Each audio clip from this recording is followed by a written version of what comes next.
Here I go. Oh yeah. Hey, You all right, mate? yeah. I thought I saw somebody in my doorway. Was it Big Bobby? Was it Big Bobby in the doorway? Yeah. He was peeking in. Hi, chat. I don't know why I Oh, looked at it. I'm chat. looking at the wrong Oh, camera. That's the camera. Hi, chat. Can I get a hello in chat? Come on, wake up. Sorry, all of a sudden I thought I was at Panto. Stand behind you, go. uh-oh. So, how are you, firstly, go, before we worry about the audience? Doing terrific and fantastic. The countdown for Sod it's going a little bit quicker now that it's getting closer for me. It used to be like, oh man, it's 2 weeks away. Then I'd be like, all right, it's been a couple days. Oh wait, there's still 13 days left. Never mind.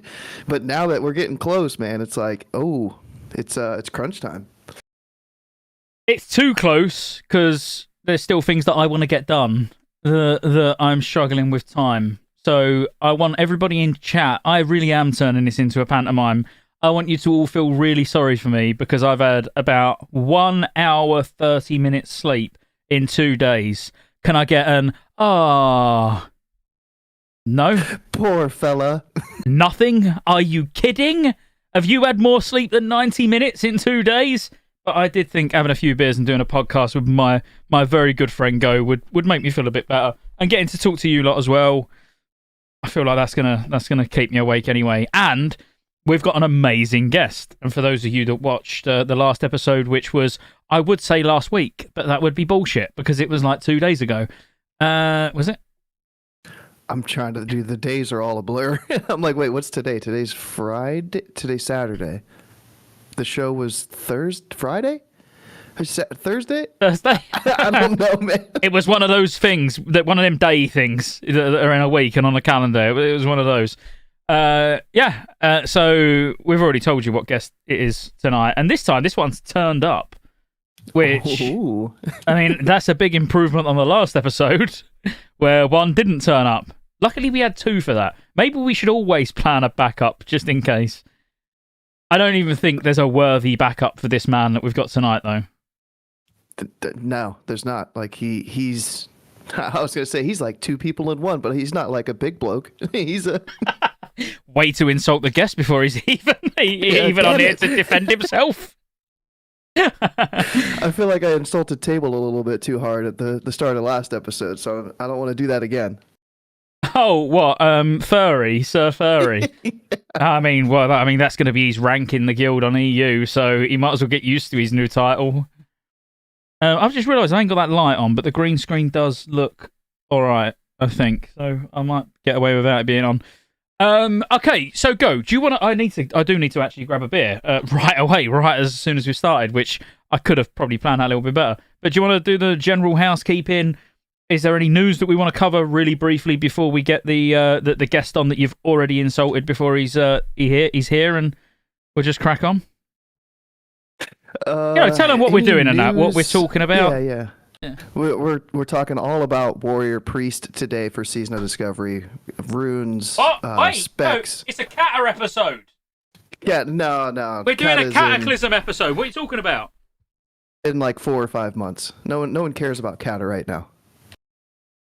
Yeah, like PvP stuff, maybe a bit of gear that might be useful for Priest and Warrior. All the talent builds for all the specs, which those are fun to talk about. Like I've been learning a lot more, even just the Druid episode about ferals and resto that I never would have known had I not been on the show with Scotty and Table. So I'm excited to learn about other classes because there's buffs and stuff. I'm usually a couple months behind on learning, okay, which buff does this class bring to raid that I need to worry about. So getting a little head start on that is pretty cool. What else we got, Scotty? I don't know. Super chat. Give us loads of money. Super chat. Yeah. If you Sorry, have any I just thought I'd start with that. Any questions? It helps us see it. You know, if it's something that we're talking about, and you're like, hey, you know, what about this? We'll probably see it. Maybe if there's not a super chat, of course, but you know, it helps us be like, oh yeah, there's that question. We can. It's light. It's bright. easy for us to find. I feel like it's we're knocking on for Season of Discovery launching. Christmas is on the way.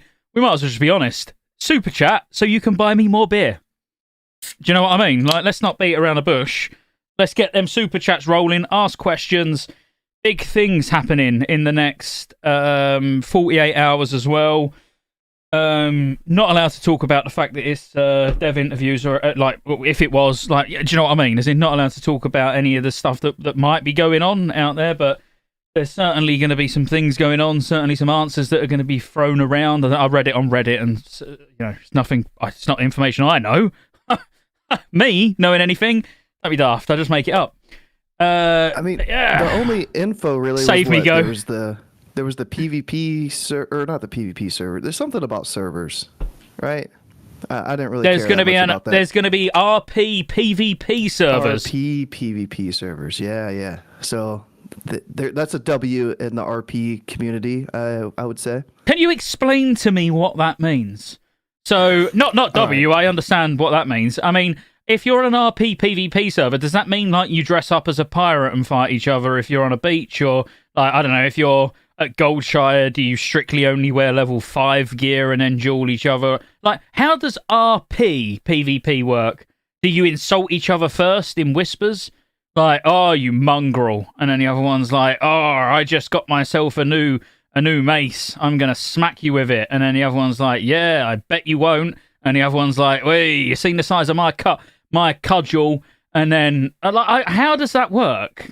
Do you not just gank them? That's a good description right there. I think I felt immersed, and I want to play on that server now with you. Like, only because you want to see the size of my cudgel. No, that was great. But I mean, I don't know. Yeah, well, why not just an RP PvE server? Yeah, I mean that sounds like it would work. Then if they want to fight each other, they can /bow, they can throw down a dueling flag and get at it. I don't think we should upset the RP community. All right, so I think we should just say that is a big W. They've done well. They've got their RP PvP server. Let's not try and offend anyone in the first 10 minutes of the podcast. Let's leave that for an hour in when no one watches. What we got there? What would be the best class for someone who wants to remain anonymous as they fly around on a jet to private islands? From Epstein Rope Company.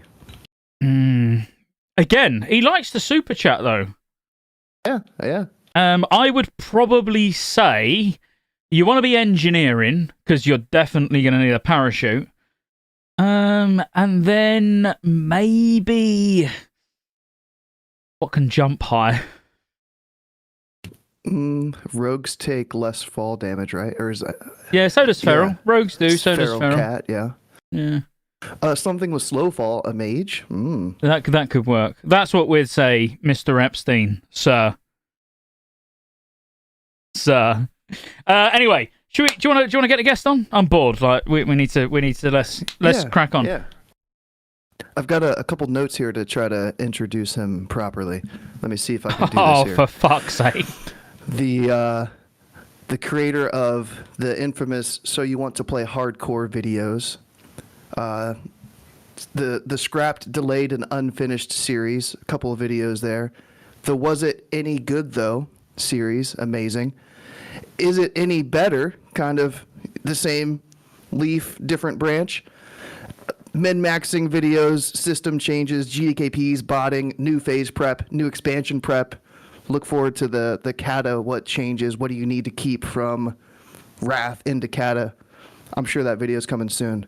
So if all of that wasn't enough information to let you know, it is the lovely, the wonderful, my brother from across the pond, Willie. What's going on? Hello. How are we all doing? Thanks for having me on once again. And the introduction made up for the previous unintroduction, so I'll let you off there. All right, sweet. that was a really. I was impressed. That was a good introduction. Yeah. I was waiting for some smoke and everything. Tonight, Matthew, I'm gonna be Willie. There you go. How you doing, mate? You all right? Yeah, good. Really good. been really busy recently preparing everything for Season of Discovery, getting everything online there. We had Kata announced, so yeah, for still making content around Classic. I mean, it's a really old game, but just keep finding stuff to make about it. Yeah, it's interesting. How do you feel? So, like, this is quite not really a question that's going to help anyone that's watching, but as a content creator, where we've been so spoilt for the last, I don't know, 5 years or 4 years, whatever it's been, you know, where we can make content about things that we know, but other people don't know because we play on private servers or we've played on private servers. How is it at the moment, you know, really being excited about a game that you can't pre-prep for? Because it's like, I ain't got a fucking clue what's going on. Yeah, it's I guess it's a bit different, really. I'm just trying to go off what we are finding out from Blizzard at the moment. I know they announced a lot at BlizzCon. We had the PTR, which wasn't really a PTR, but then they let people data mine it for some reason, even though we're meant to find stuff in game. And yeah, there's a lot to speculate on. Usually you can go back and find out everything, you know, what happened in vanilla, who was good then, TBC, whatever expansion you want. But this is completely new. So from that point of view, it's a lot more theory crafting and I guess guesswork into what you think will be good, rather than, okay, yeah, this is what happened back in the day. Will it happen now? We don't know. It's changed, yeah. So I'll tell you, me and Go are going to ask you a few questions, and then we don't want to drag stuff out too much because we do want to get into, you know, information. Let's look at Warrior, let's look at Priest, let's really dig into the runes, you know, what talents are going to be available, what potentially, you know, roles that they can fill. Like, you know, we know obviously Warrior's going to tank DPS, but I mean, you know, is there a chance that you can do both with the same spec? Because we don't know if we're going to have dual spec, you know, things like that. But first, you know, just a few basic questions, Go. So I just want to fire one at him straight away, and then you can ask him one. So out of everything that you've seen so far, like what class? Like, and I know you're a big Hunter player, big Warlock player. Obviously, Warlock probably more so than Hunter, but both maybe. Yeah. What class is it that you're most excited for?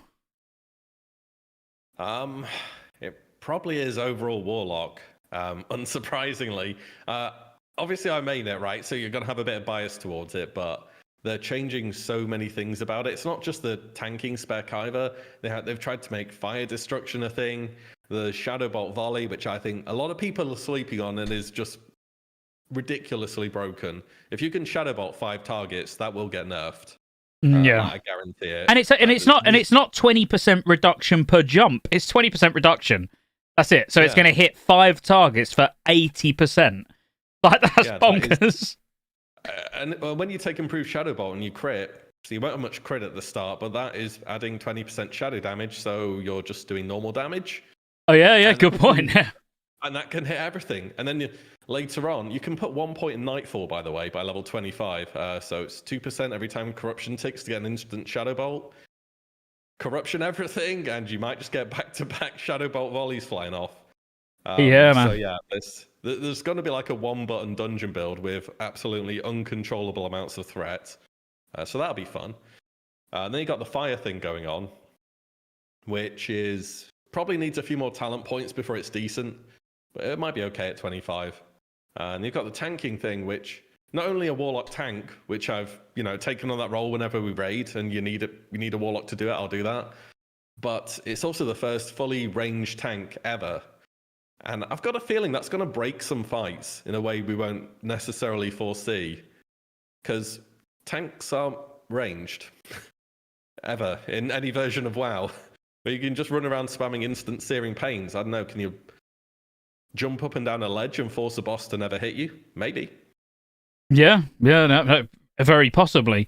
Like so I was just on Classic Life with Crix, and we obviously spoke a lot. Well, we spoke about every class, but when we was talking about Warlock, the thing that I find ridiculously overpowered about the tank Warlock, which no one's talking about, is the fact that you can do it all with one rune. So a rogue almost needs all 3 rune slots taken up to tank. a shaman needs at least 2 of the 3 rune slots taken up to tank, whereas a warlock, it's like you just get metamorphosis, and then honestly, in the other slots, pick whatever you want. You're going to be fine, which is mental. Yeah, you can say meta, which is I mean, even if you're like hard casting Drain Life now and again, it's probably okay. It's not like you're dodging or parrying anyway. You're a warlock. Yeah, and this is what I said. Something? So I'd done a warlock video today, a few hours ago actually, and people instantly, when I said about taking Incinerate for single target DPS, they're like, yeah, but when you're channeling, when you're casting, you're going to lose all your avoidance. What? At level 25, you're going to lose all 5% of the dodge that you've got? Oh, shit, how will you survive? Like what avoidance? Yeah. On the Horde side, if you take the Fell Concentration and Earth Shield, you have 0 spell knockback. Yeah. On Drain Life. That's Horde exclusive though. Maybe that's the thing. That sounds pretty good to me. Yeah, no, that's a really, really good shout. Yeah, a really good use for Earth Shield. I didn't think about that. That's fucking amazing. Yeah. It double dips from threat too because you're healing. And maybe you can fit in Soul Siphon. I don't know if that would fit in that build actually, but yeah. There's a lot of potential here. So yeah, I think Warlock is exciting just because of the amount of versatility it could potentially have. That makes Earth Shield super powerful. I can't believe I didn't think about that. It's because I'm going Alliance first, so I'm not really thinking about Shamans. But yeah, I mean, that makes like having a Warlock tank going like pure threat by using like Incinerate, even fucking Lake of Fire and shit like that. Like, you could go pure threat with Metamorphosis with the Shaman just keeping Earth Shield on you. Like, that is mental. Yeah, and I mean, it feels like casters are balanced around having their spells knocked back, so if that never happens, it's probably going to be quite powerful, yeah. I only asked you what class you're going to play. We're deep diving Warlock now. Yeah, but yeah, mainly Warlock. But honestly, I want to play a bit of everything. I think every class so far has so much potential for discovery and stuff, and just finding out new ways to play classes and things you may not initially think when you look at the runes, like we just talked about there. So yeah, it's going to be good. Yeah, absolutely. You planning on both Horde and Alliance then? Or just starting out Horde, it sounds like, to take advantage of the Shamans? Or I imagine I'll be starting out Alliance. So we don't have servers yet, so I'm not 100% where I'll play, but we'll see on that. But I will make a Shaman at some point, so I will play Horde, yeah. And what about Alliance, I imagine. My plan when launches is to just get to 25 as soon as I can, and then I'll go back, get all the runes that I missed along the way. Are you going to take it slow while you're leveling up and try to find all the new quests and all the new stuff that they've added, or what's your leveling plan? Yeah, I haven't really thought about it too much. I guess I'll just go my questing route.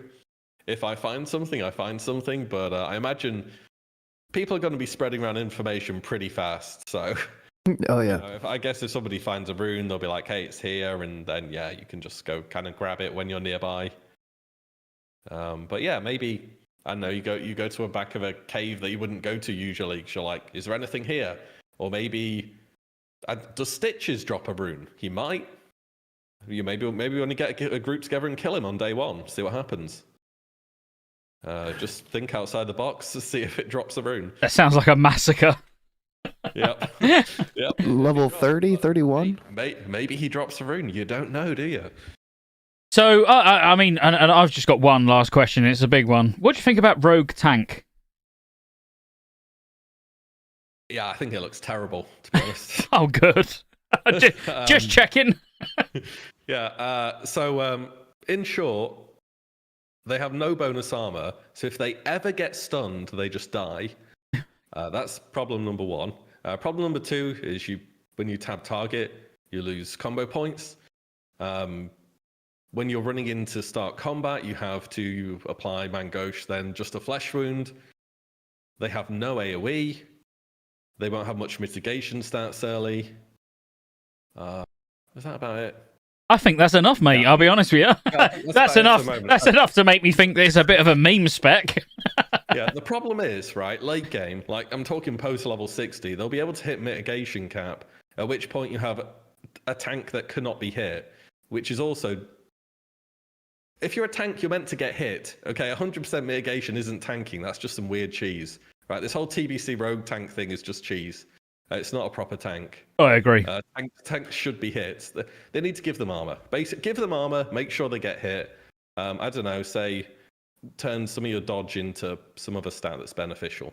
Turn dodge into armor. I don't know. I just don't understand why they had to make your just a flesh wound and blade dance should just be one rune. You know, like the fact that you've got to take just a flesh wound doesn't take effect, so you don't take the reduced physical damage unless blade dance is active. You know, it's it's weird how they gave Warlock everything on one rune. They gave Prot Paladin everything on one rune, and then was like, Rogues, what can we do with those? I don't know, maybe spread it across the entire game? Yeah, it's... Can you imagine, like, okay, I'm tanking a boss. Can anyone see a critter nearby? I need one combo point before we go in. But have dig rats everywhere. Fucking hell. yeah, pop your dig rat. Oh, don't kill all the cockroaches before patchwork. I need that. It's I've got to be honest, out of all the tanks, it's the one that I'm kind of worried about most. And it's actually the class that I'm worried about most, Rogue. Because, obviously, you go combat, great. You're probably going to have a really good time using Saber Slash instead of Sinister Strike. But, a big one that I keep mentioning, I've mentioned it in videos, I've mentioned it in other podcasts, this podcast, is the poisons. The fact that they've got 40 charges and you're getting Envenom. You're going to need 10 daggers in your bag. Yeah, you're actually going to... Wait, I wonder, are the daggers from the Warsong rep unique? Because otherwise you literally could stack up 10 daggers. Yeah, and just keep rotating them. Because if you was to hazard a guess, so let's say your Deadly Brew, so your Deadly Brew, Mutilate, and Envenom. So you're using double instant because every instant puts deadly on, or it should. See, ordinarily it should be a non-lethal poison. Obviously I know that, but the way it reads for Season of Discovery is any poison puts it on. But it used to actually be, if you had crippling, if you use crippling poison, it would put deadly poison on. So you couldn't use double instant.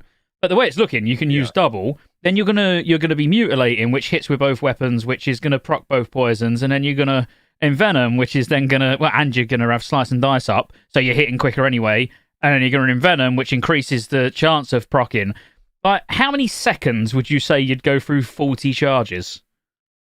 Add on the Feral Wind Fury. Yeah, and the Feral Wind Fury as well. Yeah, good shout. And you'll get through those charges in under a minute. You just imagine the rogue, they're just reapplying the poisons mid-combat. They're like, oh, yeah, guys, if I don't have poisons, I don't do damage. Let me reapply them real quick. It's just going to be... It needs addressing. Yeah, they just up the charge. I mean, you could just give it a duration if you really wanted to, or you could just put a talent in the assassination tree which says instant poison has 100 more charges a rank on Master Poisoner or something with five talent points. Then I'll have 500 more charges, and you'll be good. Yeah, and for those of you in chat saying about Willie's volume, I literally cannot do anything about it. I'd love to, but I have him literally, as you can see, at 200%. I'm sorry, it's always been like this. I don't know why it is. I've turned everything up to the max on my end as well. It's just annoying. Sorry about that. Yeah, no, I mean, you're coming through loud enough. I might just be a little bit too loud. So what I could do is turn me down, and then everybody can turn their headphones and speakers up. Yeah, would that help? So if I turn myself down to this, now actually if use, now we should all be around the same level. Kind of volume, and does that sound any better? Hopefully it should. You're definitely quiet for me, a good 15% or so. And then go. You try speaking. Hello. Yo. So we should all now be around the same level. So if you all now turn your headphones or speakers up, hopefully Willie is. You won't be deafened by everyone apart from me. Oh, I'm loud. I really don't know what it is. Yeah, but I can turn go down. I always have this problem. I can turn the gain up a bit more, but I don't know if it fixes much. No, I think you're fine. Honestly, I think you're absolutely fine. Like this, that should be perfect. Okay, I'll put it up a little bit anyway. All right. I don't know if that sounds any louder. That did make a bit of a difference, so I can turn myself up a little bit. Go on, go. I'm a bit annoyed at Zach right now. Just mute me. What, Zach? Yeah, I thought we were brothers. I think as long as Go don't get excited, we're good. Yeah, if I turn the gain up anymore, it just gets distorted because I don't know why it's so quiet. I'm sorry. It's something about Discord. It just doesn't like my setup. I genuinely think it was me too loud. I think now I've brought myself down a bit. Everyone can turn everyone up, and yeah, I think we should be good. Fuck off, Nacho. Anyway, All right, so warrior, priests, which one do you guys want to start with? let the guest decide. Well, I guess we tend to have more warrior players in vanilla, so we'll start with warrior. Yeah. I've heard a lot of people saying that they want to play warrior. Yeah, for sure. I mean, without getting too ahead of ourselves, it might be kind of like playing a rep pally in Wrath of the Lich King, where you're like, damn, man, I'm going to be top of the meters, and then the expansion comes out, and you're not doing so hot. But give it 12 months, you'll be at the top of the meters. That's actually how I feel like Warrior's going to go. I honestly do. Yeah. I think Warrior's going to be a slow burner, but as soon as you get some gear at 60, it's like just going to be a different story. They're going to scale so well, like they always do. Yeah, I think they're still going to be absolutely pumping, and I think they're going to actually end up getting nerfed. Because they've already had a little nerf for level 25. That's the funny thing, right? You know what? I'm just going to start off by saying that warriors at level 25, for DPS at least, should be bad. If this class is even remotely decent, they will be incredibly broken once we go through the levels. Like, warrior is not supposed to be good at level 25. They're supposed to suck because they're so good later on. They have so many problems early on. Like, you don't even have Berserker stance. So you don't have Whirlwind or Berserker Rage or Intercept or Pummel. You don't get Recklessness to level 50. You can't get Death Wish. There's like an entire list of problems that warriors have, which really, a lot of them are solved by level 40, to be honest. And if they're like even keeping up with people at level 25, by the time they're level 50, they'll be leaving everyone for dust. Yeah, I mean, they have just got a lot of flat percentage damage just slapped onto the side of their kit. Well, should we talk through some of the runes? If I can go on the talent calculator, and let's. I mean, do we want to start with where do you want to start? Do you want to start with talents, or do you want to start with runes? Because I'd imagine the talents are gonna be dictated by what runes we go. Yeah, I guess we could start with the runes. I think they're going to be the things that influence you quite a bit on what you want to do. All right. Well, let's go with the gloves. Go. You can see. Go. We're starting with Devastate. Devastate? Yeah. Devastate. Devastate. That's the state that all the warriors are going to be in when they're not topping damage at level 25. They're going to be in Devastate. I heard a little bit about this one the other day. While you're in defensive stance and have a shield equipped, Sunder Armor also deals 100% weapon damage, increased by 10% per application of Sunder Armor already on the target. It just helps you. Yeah, it sounds sweet. I'm assuming this is only for tanks though. Like DPS aren't going to use this one at all for nothing.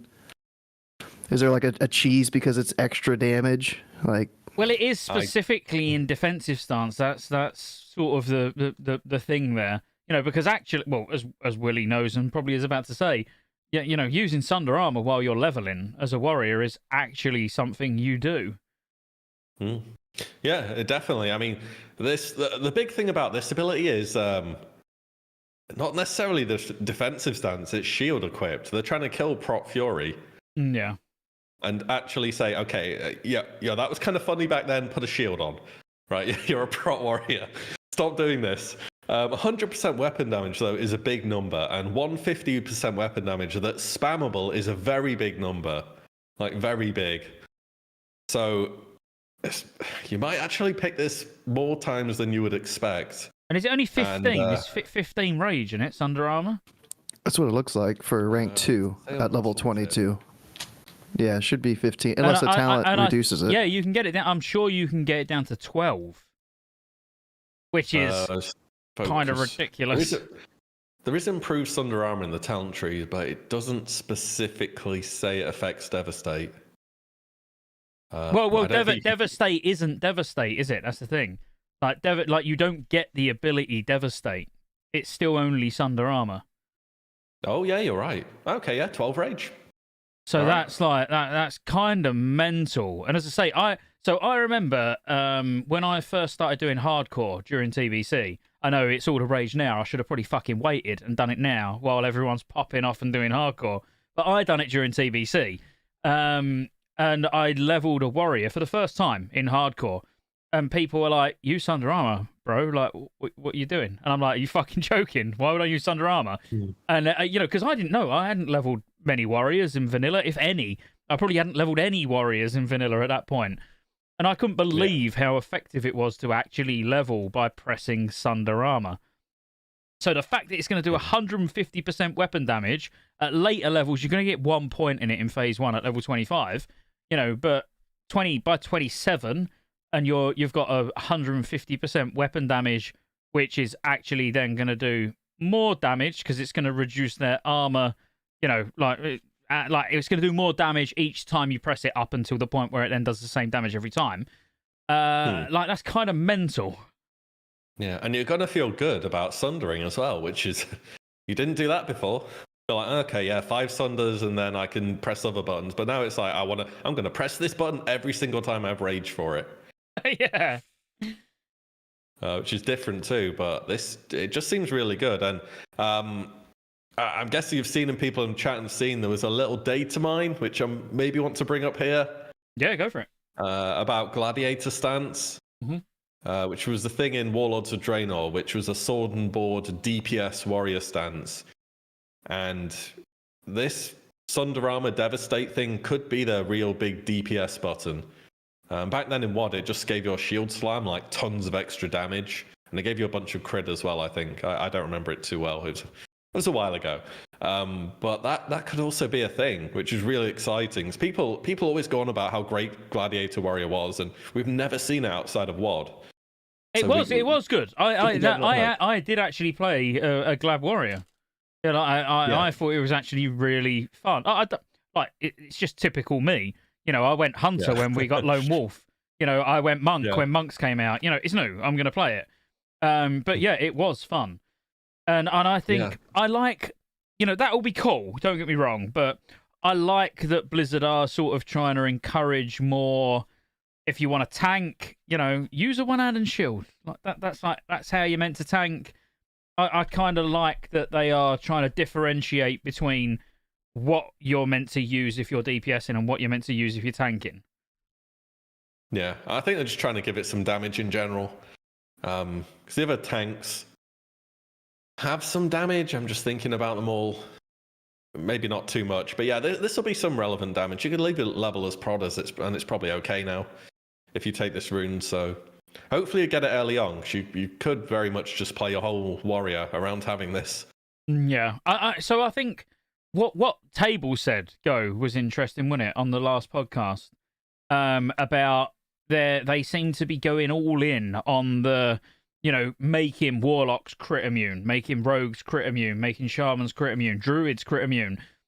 Like they're almost saying that actually being crit immune is going to be important this time round. Are they actually going to make the bosses crits hit so fucking hard that you are going to have to... Yeah, you're going to have to use a shield if you're a warrior or a paladin or whatever. They're actually going to make it very difficult for you to tank as Fury Pro. Was Warrior the only one that didn't have the crit immune anywhere yet? Warrior and Paladin, but obviously they wear plate and can get defense gear, and which, don't get me wrong, it is very in phase. Like if we was to consider phase 1 Molten Core. I know phase 1's level 25. But, if we were to consider the real phase 1 Molten Core, it is very, very difficult to get to the defense cap. like to the point where you're sacrificing so many other stats to be able to actually get it that you just don't. Yeah, you want hit and just other things rather than that, I believe. But yeah, I think that's part of it. The other part is all these other tanks don't have tanking gear just at all. So I think they've kind of thrown them crit immunity as a bit of a bone, whereas warriors and paladins do actually have quite a bit of tanking gear. Like even in vanilla, feral druids could, I mean, they can't parry, right? And they can't block. No, so just dodge they tank. couldn't get crit immune and they couldn't get crush immune. And that was a big problem. And now they can get crit immune, which makes them pretty good, by the way. So yeah, I think it's a bit of a kind of thrown them a bone in that, giving them crit immunity. And for warriors and paladins, they've said, you know what, you've got gear, you'll manage. You can get crush and crit immune as well. I think paladins can with redoubt up or the new talent Aegis with some RNG, and warriors can with improved shield block pretty consistently. So they don't have to worry about it as much. But yeah, it's just something that their class can do, whereas the other tanks can't do. So Devastate, we're saying, like, yeah, it's primarily a tanking ability, but we could actually see people potentially leveling with it because it's pretty sick. If you had a prot warrior for PvP, would they take this or would they want one of the other runes? I know this is the first one we've covered, but well, let's go. Can you see it for PvP too? Let's because we do need to try and keep it to sort of. I mean, we've already done 40 minutes, so we need to try and keep it to like. Let's try and do like 90 minutes. 90 minutes a class, and we've got 2 classes to do. So let's get through the glove runes, and then we'll talk about like which you would use for what potential situation. Cool. So endless rage. I mean, it's really boring. I'm going to get a beer. Go talk about it. Go okay, for 5 minutes. Talk about endless rage. Oh yeah, because I've played warrior about to level 6 one time back in 2008. So yeah, endless rage. I can think of loads of ways to use this one. You generate 25% more rage from all damage you deal. How about that? Cool. Yeah. Okay. It's a lot more rage generated. This will be decent at lower levels because you have no crit chance. So your rage generation is going to be awful. Level 25, by the way. So this is not bad. I think they first put this talent in the game in TBC. It was an arms talent right at the bottom of the tree. And it's relevant for another rune we have later as well. So it does kind of synergize with something. But yeah, just more rage means more abilities, which is always a good thing pretty much. It's a bit weird though, because it seems to... It doesn't like fit in one spec. It could go for any of them, really. Yeah, it sounds kind of nice to get some immediate threat for a tank warrior, but it's they've really got to make boring. that choice between Devastate. It's just really boring. It's a bit of a flex pick, but the other choices just feel more appealing. I think you may consider it at low gear levels just for the rage, because 25% extras quite a bit. Yeah, so what about the big one? So this is the one that every warrior is basically saying makes warrior broken. Quick strike. Thoughts, Willie? Because Go hasn't got a clue. Yeah, all I see from that is two-handed. Yeah. So yeah, it's imagine heroic strike was just instant, and that's quick strike. I'm assuming you're gonna need a swing timer for this, probably. Can you still fit slam in your rotation? I don't know. Maybe you can. But it does seem pretty strong, not gonna lie. Out of all the warrior abilities at level 25, this one has something going for it. And it will be for two-handed as well. Not dual wield. Yeah, dual wield, and you can reduce the rage cost of it. I think it's 20. I could just look, couldn't I? Yeah, through the heroic strike. I think it's 20, and then you can get improved the right strike, so you can bring it down to 17. You know, it's another instant that you're gonna be able to proc Wind Fury or the Cat's Wind Fury or whatever off of as well. I mean, it's gonna be something that progressively, I would say, gets stronger and stronger. as Yeah, I you're think dealing this- more damage, critting more, getting, or even even potentially as a tank. Where Yeah, you're just I mean- using it as a tank. It's I mean, proper two-hand tanking. Like Imagine that your two-handed tanking warrior turns up and is like, "Yeah, I'm a tank." I genuinely think it could be a thing. If they can stay alive without a shield, I don't know. The thing about tanking in vanilla is threat is king. If the mob isn't hitting you, it doesn't matter how much damage you take. So yeah, that's why Fury Prot is a thing. Like you got tanks like tanking bosses not even wearing shields. It sounds dumb, but yeah, threat is king. So if that generates the most threat, maybe. But yeah, this is going to make your warrior feel decent to play at level 25. Otherwise, you're going to be essentially a glorified debuff bot 25. But this will be a button to press, and you should feel pretty good about it. Put some talents into arms, get your deep wounds and stuff, improved overpower perhaps in between that when it's proccing, and yeah, you'll have one or two things to press. So this is like kind of why I hope that bosses hit hard enough to actually make your tanks need to gear to tank. Because like already people are like Blobby in chat. Blobby knows what he's talking about when it comes to classic era and shit. He's saying it, doubt it, allow threat, Fury Prot. Everyone probably is already going into Season of Discovery thinking Fury Prot is still going to be the go-to way to tank as a warrior, just because, like you've just said, threat that's what it's all about. It's all about threat. So if they're baking so much stuff into threat, like Thunderclap, they've just changed Thunderclap. So the Thunderclap rune now generates 50% more threat.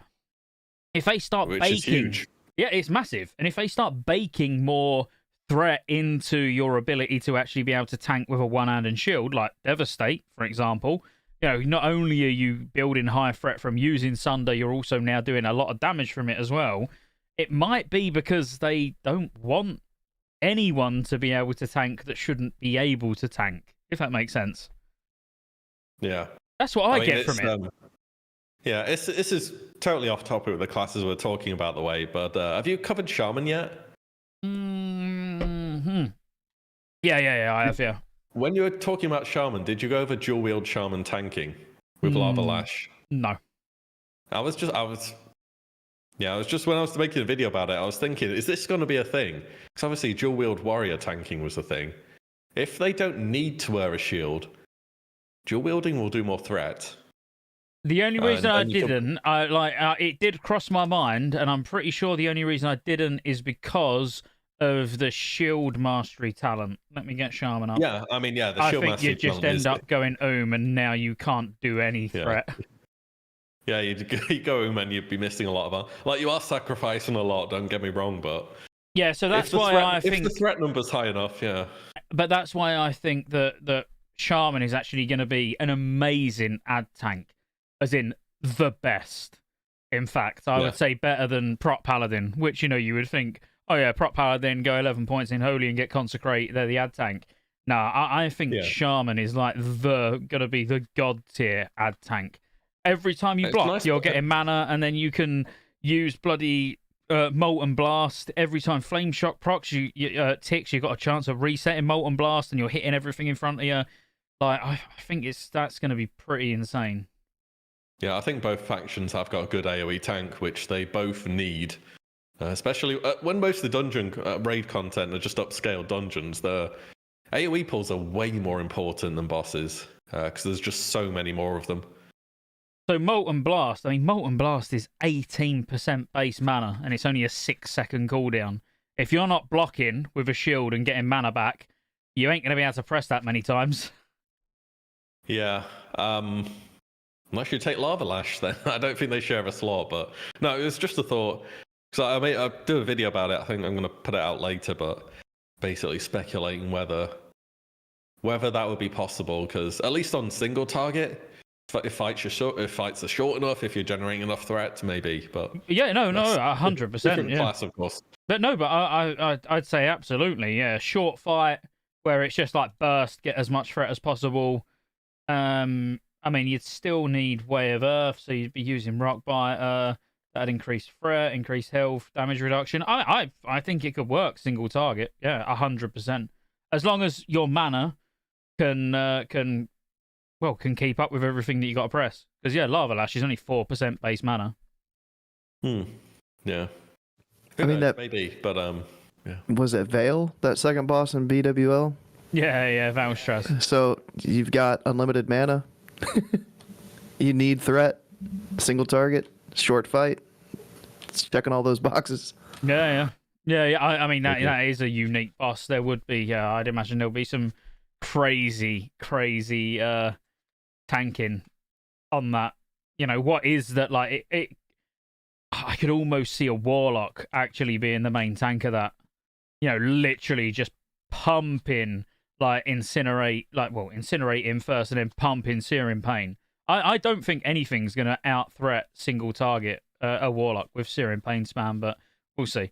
I don't want to get Willie too excited. Yeah, I was thinking, is he fire immune? He might be fire immune. There's all them immunities are going to be gone. Like, there's no way. Yeah. Without getting into that, yeah, but I was fire immune bosses in the first 2 raids. Exactly, and I was talking about this earlier, and it's like they've given Hunter Explosive Shot, Mage Living Bomb, Shaman Lava Burst, Lava Lash, Warlock Heavy on the fire DPS. It's like you can't give everyone that and then go, by the way, not many bosses you can use it on though.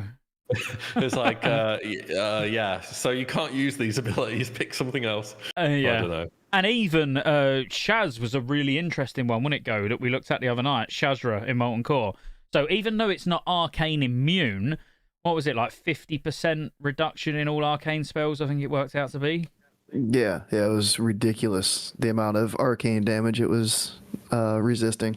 So now imagine being an arcane mage healer, where literally just by healing that boss, you're already doing half the amount of healing that you should. Like that will need to go. Yeah, there's definitely some things to be looked at in the future, but you know, I'm sure Blizzard are aware and they're gonna fix it, right? Yeah. Oh yeah. So we've got Single-Minded Fury. While dual wielding, your physical damage and movement speed are increased by 10%. Huge PvP, maybe some PvE stuff too. Yeah. Speed running meta. I like it, and there's a lot of synergy with it. Obviously, with using Raging Blow, and one that I didn't mention in the video purely, my warrior video, purely because I didn't know whether it counted as in an actual enrage effect to enable Raging Blow was consumed by rage. So using those as a combo would be amazing.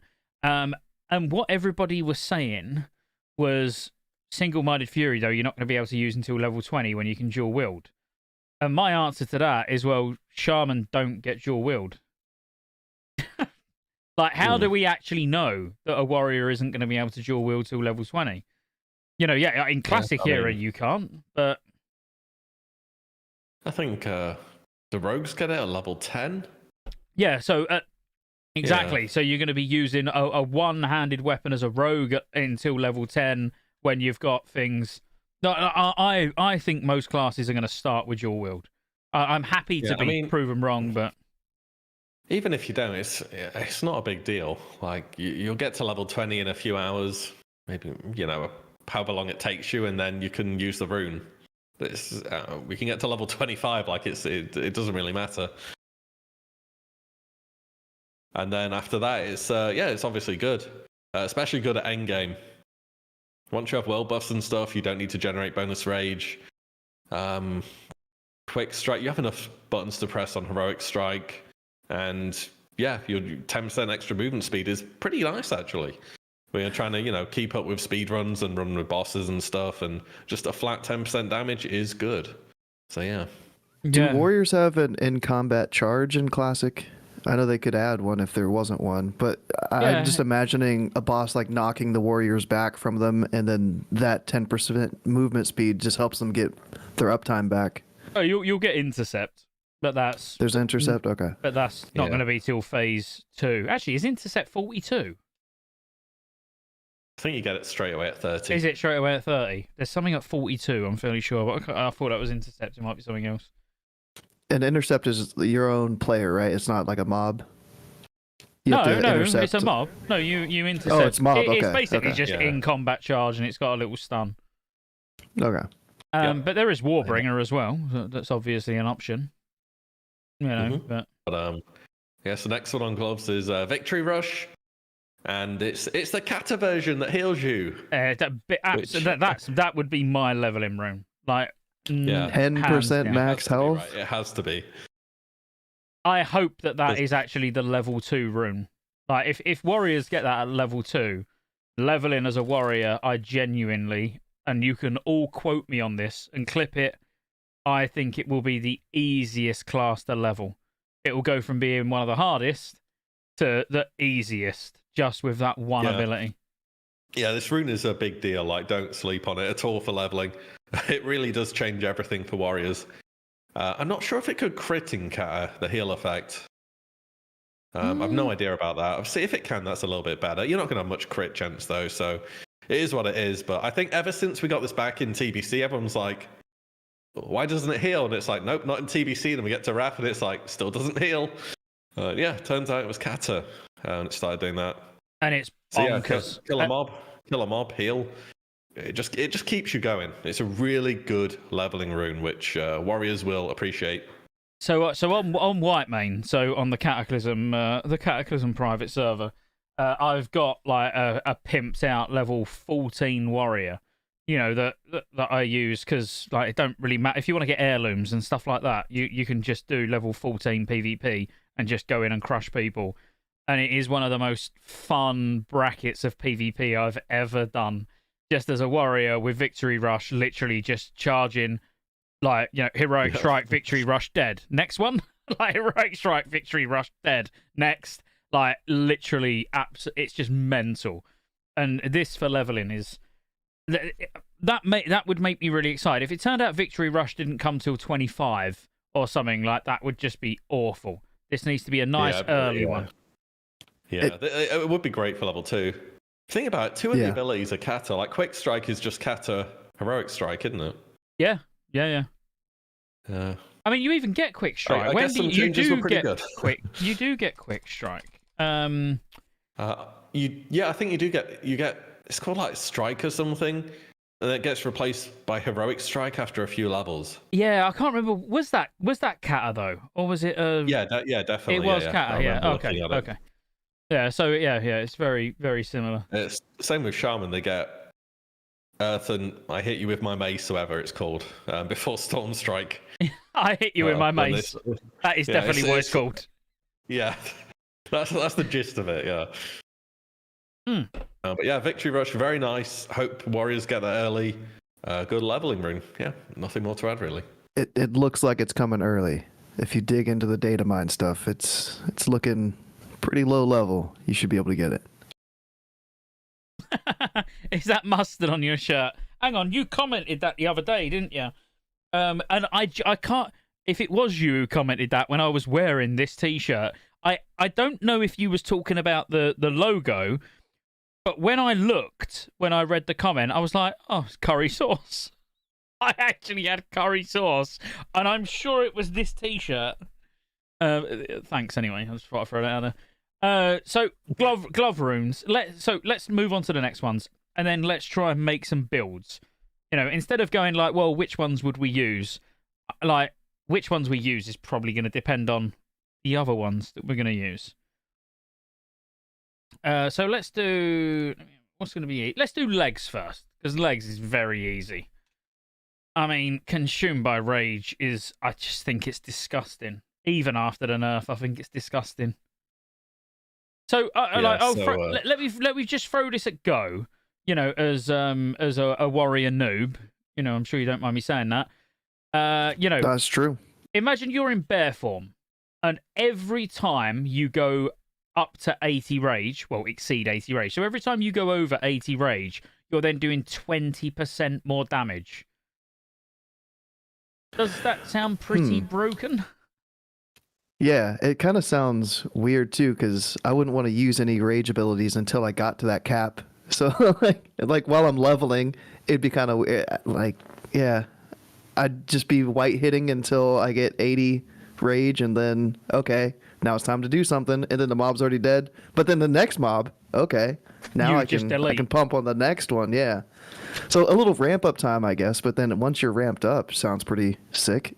And that's exactly what I said. Like, literally how you worded that almost is like, if you was out questing, you'd pull to 80 energy on one mob, then you'd destroy the next one. Then you'd pull up to 80, then you'd destroy the next one. You know, but it does last 12 swings or 12 seconds. You know, like, in 12 seconds, you're probably not going to use 12 swings, like, to kill a mob anyway. So you could almost just keep, it drops off, you get it back up. It drops off, you get it back up. I think it's fucking, I still think it's bonkers, even though they've nerfed it. But Yeah, I mean, this is even when you're dual wielding, all you have to do is go back over 80 rage, and it's back up again.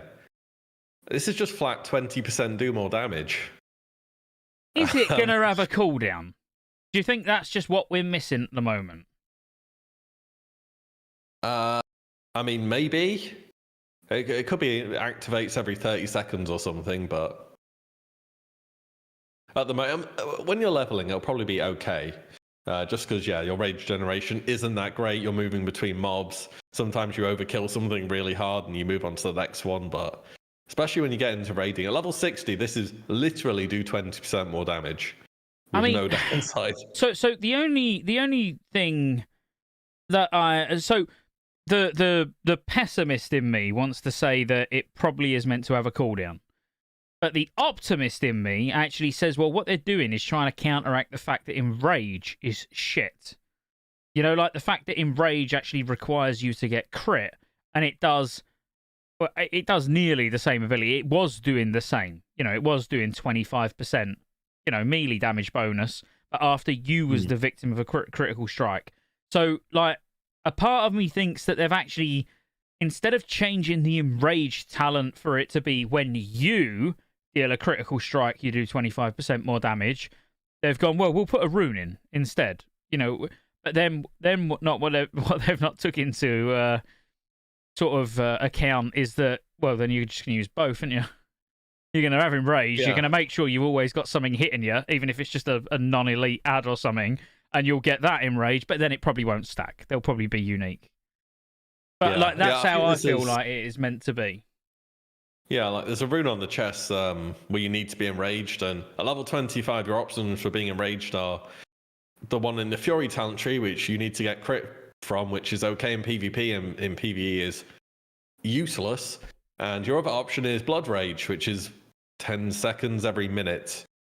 So, yeah, also would just not be viable. So, yeah, this is, I think it will be a persistent effect you can always have up. Which is pretty good. Again, at level 25 on a warrior, you're not going to be doing too much, I don't think. But yeah, definitely watch out for this one the later we go in the season. I mean, the other rune, Frenzied Assault, looks kind of similar. If your weapon speed is increased 20% while you're dual wielding, that sounds pretty strong as well. Yeah, I still think you'd go Consumed by Rage. You know, even two-handed, the 20% melee bonus damage, so you're just hitting so much harder, even though you're hitting slower. I don't know. Yeah, I mean, 20% faster. I don't know. Yeah, I mean it's I more need to sit and do the chances to math. proc. Yeah, it's more chances to proc stuff like, I don't know, Wind Fury and Deep Wounds maybe. But yeah, I mean, extra attack speed sounds decent for two-handed warriors, and two-handed was also it was already something people are looking at doing, even back in Classic in 2019 on the Horde side, because they had Wind Fury. Obviously, on Alliance, it just wasn't the thing.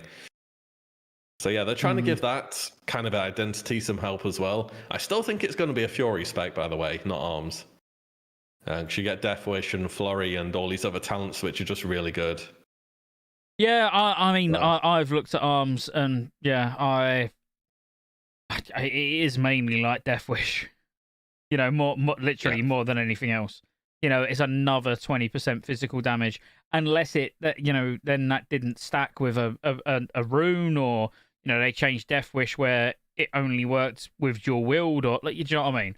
Like, unless they've done something like that to actually differentiate between dual wield and two hand. But yeah, I would still, I instantly would look at Fury, especially like unless they done like again brought in more proc based utility type runes where like Overpower has got a chance to be used when Rend does damage, you know, like in Cataclysm, you know, to make some of these arms abilities more useful, which is what I'd like to see. Like, because then that would be different. You know, every Rend tick has got a chance to make Overpower usable. Now, actually going two-hand and going down in arms would instantly be, just for that, with that one rune, it'd be like more worthwhile. And then plus on top, you're going to get sweeping strikes, like Mortal Strike.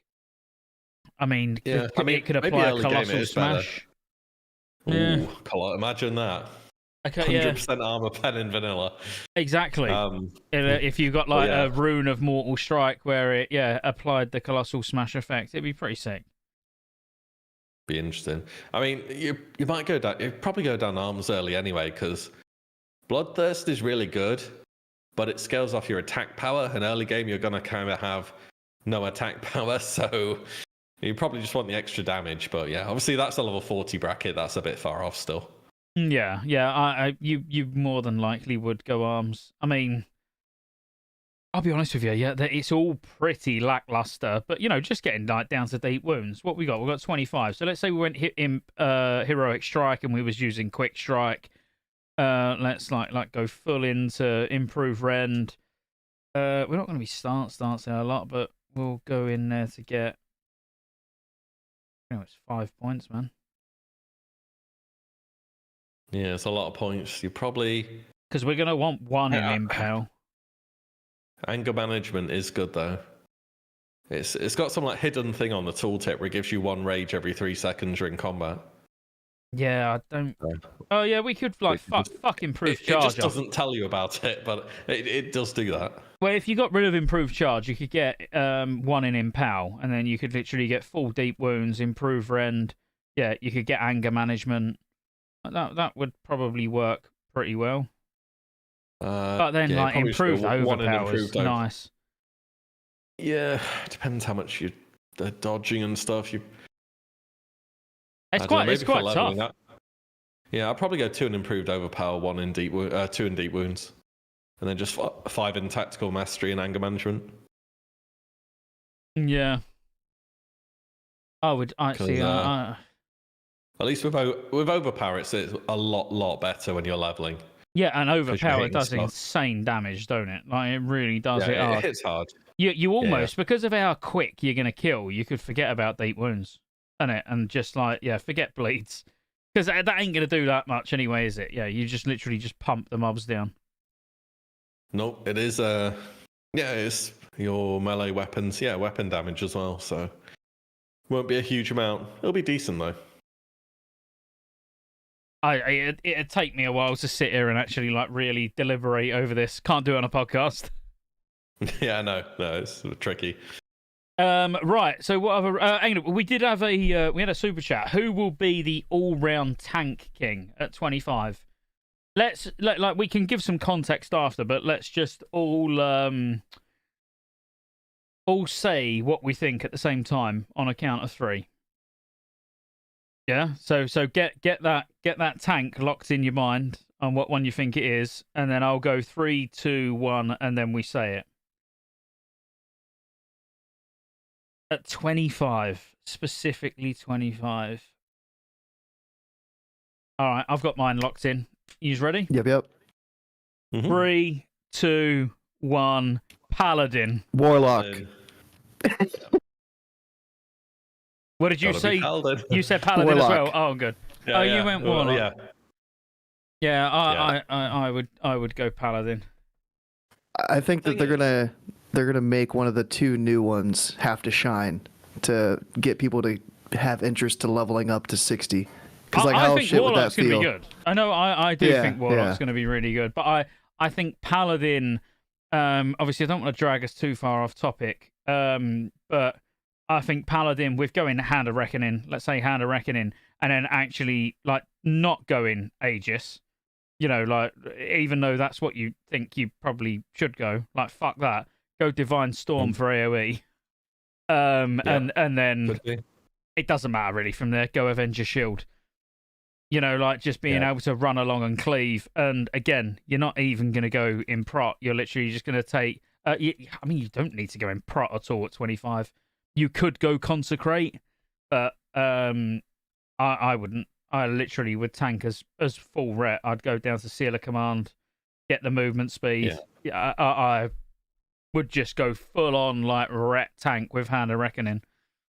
Yeah, I think prot pally is going to be, or just paladin tank it's going to be, I don't know if you did TBC heroics, and the difference between having a prot pally and not having a prot pally was enormous. It's going to feel like that again. Prot pally is just the all-rounder tank, and because most of these raids are going to be upscaled dungeons, there are more AoE pulls than single target pulls.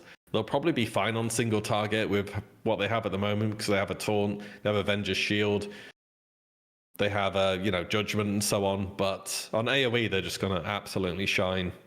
And Paladin will be the all-rounder. Unless you're Horde, of course, in which case I think they're all pretty even, to be honest. I think then Shaman. I genuinely, that would be the way that I went at 25. It would be Paladin or Shaman. Yeah, I could say Shaman or Warrior. I think they're both good. Again, that's because I put a lot of value on AoE threat in these dungeons type raid things we have. Yep. I just think that's really important. And as amazing as I think Bear Druids will be on single target, their threat is just not there. It really isn't. And that's going to be a bit of a weakness for them. Yeah, cool. Right, back to Warrior. But yeah, thank you for the super chat, obviously. Much appreciated. And that probably didn't answer you particularly well. I mean, at least 2 of the 3 of us said Paladin.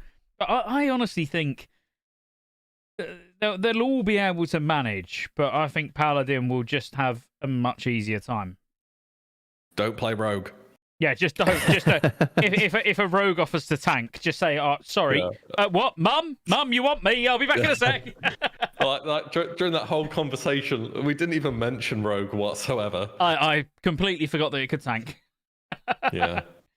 Right. Okay. So where was we? We was looking at legs. So we've sort of covered Frenzied Assault, Two-handed, speed, Furious Thunder. I mean, I am going to get another bit. I'm tearing through these. I'm thirsty now. I contained myself on the podcast with Crix. Now I'm just letting it all go. Furious Thunder. They buffed this last PTR round or whatever it was, but Thunderclap increases the time between attacks by an additional 6%. Bigger than that, can be used in any stance, which is huge, because before it was defensive stance. No, it was battle stance only, wasn't it? Which was super annoying if you're a prot warrior, because you'd have to stance and you lose all your rage, and that's no good. But now you can just thunderclap in defensive stance. That's amazing. And it does this 50% bonus threat. That was the last update to it. So this ability is really good now, like really, really good. Yeah, I was just looking at normal Thunderclap, which is 10% increased attack time between attacks, so they should bump it up to 16. But did DPS warriors ever use Thunderclap? But they're not going to want to do that anymore because of the threat that's tacked onto this? Well, I mean, they're going to use a different rune anyways, but... I don't know. They may have for debuffs, perhaps, because the thing was, Fury Prot in vanilla, one of its big weaknesses is it didn't have tactical mastery, so whenever you changed stance, you lost all of your rage, which was just a disaster. So you did want to just sit in defensive stance the whole time. So maybe they did back then. I don't really know. Yeah, I was just trying to think, like if the tank themselves doesn't pick this up, or this rune, if they went with Frenzied Assault or Consumed by Rage, then would a DPS have to grab Furious Thunder for that extra 6% increased, like, attack time reduction? I mean, to be honest, I just think you always take this as a tank, and it's just not a decision. Even for like single target. Yeah, always. You don't have to Okay. change stance. That is enough. That's all I need to hear. They could not have the other things, and it says you can't change stance, and that would be enough to make it worth taking. Oh, I don't know. There's one thing they've missed off it, but I'm pretty sure. I was talking to Agrand, and he said that they're adding it before launch. Is that when you thunderclap, when you're using Furious Thunder, it will spread rend on all targets. Wait, really? No, I'm shitting you, but wouldn't that be great? Oh my god! I was gonna say like. Get the Wrath of the Lich King version. Yeah, you know, it crits, it applies deep wounds, it does about 1 billion threat per second. Wouldn't that be banging? Like the Kata version, even as DPS, you know, as an arms warrior, you charge in, rend, thunderclap, and spread rend to everything. Like, that would be great as a tank. Like, even if it crit and applied deep wounds, that would push warrior up above prop pally. Yeah, I agree, 100%. That would be the difference maker. Maybe if that's a rune they get later on, like holy crap, warriors are good. But yeah, even with this one we have at the moment, which is definitely more tame, it's got 50% threat on it. It already does a lot of threat, and you're going to be in defensive stance when you use this, which is generating bonus threat. So yeah, this is just really strong. It's almost like they want prop warriors to wear a one-handed shield and be in defensive stance. What is this fucking sorcery? Yeah, how about that? We want our tank to use a shield, huh? Yeah, something strange going on here. Go, do you want to cover the 2 super chats before we carry on? Yeah, but the thunderclap though, I was just looking at how many targets it's going to hit, and it's only going to hit 4 targets. So you'll have a fuck ton of threat on those 4 targets.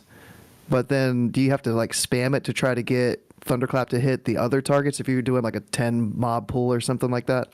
Oh, I forgot about that. Speed running? Well, I mean, a lot of AoE packs are going to be more than 4 targets, so something's going to get left out. I forgot about that. They removed its target cap in DBC. I think it was TBC. Yeah, I'm fairly sure. I forgot it hit 4 targets, huh? Well, just I don't know. Don't pull more than 4 targets. Well, I mean, that's for the off tank. Well, there's an idea for the devs, though, isn't it? What if actually an idea for the devs was Furious Thunder as an extra thing is if used in defensive stance, Thunderclap has no target cap. There you go. That would be very powerful, yeah. I don't know why I'm trying to get warriors buffed. Fuck that shit. Yeah, actually. I know, right? I take that back. So Mr. Bolton, we had a deep question. Will the ultra meme specs, like for example, tank Shadow Priest, be more or less viable than it has been previously? And a meme spec for me has always been Panzerkin, the Moonkin tank. And I would love to figure out a way at 60 to tank as a Boomkin. So hopefully, I think it'd be fun. It's like they're taking the places of Prop Pally and Shaman Tank, aren't they? They're like the next in line. They're like, me next, give me bonus threat, Blizzard. I don't think you're ever going to... threat generation. Yeah, you're never going to be tanking, are you, as a Shadow Priest? Yeah. Not properly. I mean, the problem with like these specs which are becoming viable now is that basically your whole raid would have to hold back so much because they didn't have a taunt and their threat generation was meh. And you might have armor as a Moonkin, you might have bonus threats from Mind Blast as a Shadow Priest and bonus armor from Shadow Form, but you just don't have enough threat generation to be a tank. So I'll tell you what, that's the real weakness. You probably love it as well. You probably both love it as well. But I try and get at least a little joke in the intros of these class videos. So for the rogue, I was like, oh, and the one thing every rogue is asked to do is main tank, and then I'm like, what? Hang on, what? They haven't? I literally had people like, I'll have you know, me and my friend, we tanked everything up to LBRS together as 2 rogues. And it's like, okay, I mean, technically I've tanked every Gamma as a Rep Paladin because no bastard can hold aggro from me. But that don't mean I'm a tank, does it? It's like exactly what Willie said. You need the bonus threat. You need either like physical damage reduction or crit immunity, or like to be taken seriously as a tank. There's certain things that you need to be able to do. But that's not to say that you can overgear content and do these things. You know. All right, and then the next one we had was from Brimstone, Hammer of the Righteous, rune for later, I hope. Smiley face. I also hope that would be great. I mean, you really need more AoE. I mean, come on, you're already beating every other tank. You're Well, getting greedy. Well, they just stripped our AoE away, though, didn't they? Ours, like, yeah, I mean, look, Paladins. You know, with a change to Seal of Martyrdom, which was hitting 3 targets, now it's only hitting 1. They have sort of, like, could do with something. You're getting a 130% threat modifier consecration. Yeah, but I don't want to go holy. There is no way you don't lose AoE threat. There is no way. You're just the best by such an enormous margin. It is not close. But you are forced to go holy as a tank. You know, like... yeah, that is the cost of it. Yeah, that's true. And when we get to level 50 bracket, you can have fun spamming Greater Blessing of Might. Won't that be great? I really hope that changes. Yeah, I think it should change. By the way, it's such a cheesy mechanic. It's so dumb, but yeah. Consecration Avenger Shield, that should do the job. All right, on to the chest runes. Is that the last one? Cool. Thank you for the super chats, guys. Yep, we've done leg. I'm on Paladin. That's why it don't make sense. Yep. Yeah, we've done leg. So yeah, just chest. Grab that. All right, mate. So chest, we've got a Blood Frenzy. Each time you deal bleed damage. Do you want me to read it? Each time you bleed. Go ahead. Yeah. You're all right with that. I don't want to steal your spotlight. No, go ahead. No, go on. I don't want to read it now. Fuck you. Go on. I think you can handle 10 words. Are you sure? I have been drinking all afternoon, and this is my second podcast. Yeah. Each time you deal bleed damage, you gain 3 rage. How many bleeds do warriors have? Is it 2? Deep wounds. You've got rend. You've got what else? I was just fact checking you to make sure that there was 10 words in there. Technically, there's 9. There's 9 words and a number. I mean, I don't want to be. I just threw out 10. I didn't actually count them. Well, you was actually bang on. I was literally just pointing at my screen like 1, 2, 3, 4, 5, 6, 7, 8. I'm not counting 3, so it's 9 with rage. Yeah. So you got deep wounds and you got rend. It's actually, to be fair, quite a hefty amount of rage generation. Yeah, that's what I'm thinking. Yeah. And this is what, like, in the warrior video, these runes are really good. Like the chest runes in general are really good. You know, like Blood Frenzy, that is a decent amount of rage. Like in an overall, you know, like say it was a 2-minute fight, the amount of rage that you're going to get over that 2 minutes by constantly having deep wounds up and keeping rend up, like that's solid.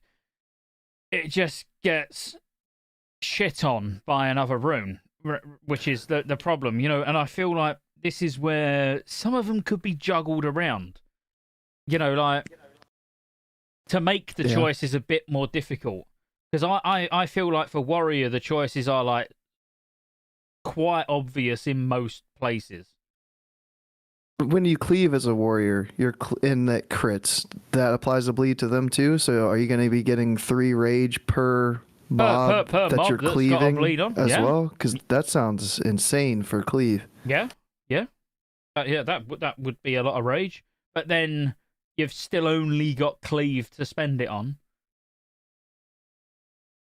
You know what I mean? It's like but once you're in execute range, then you're going to be dumping execute, and you're going to be like rage cap the whole time because you won't have execute in phase 1, will you?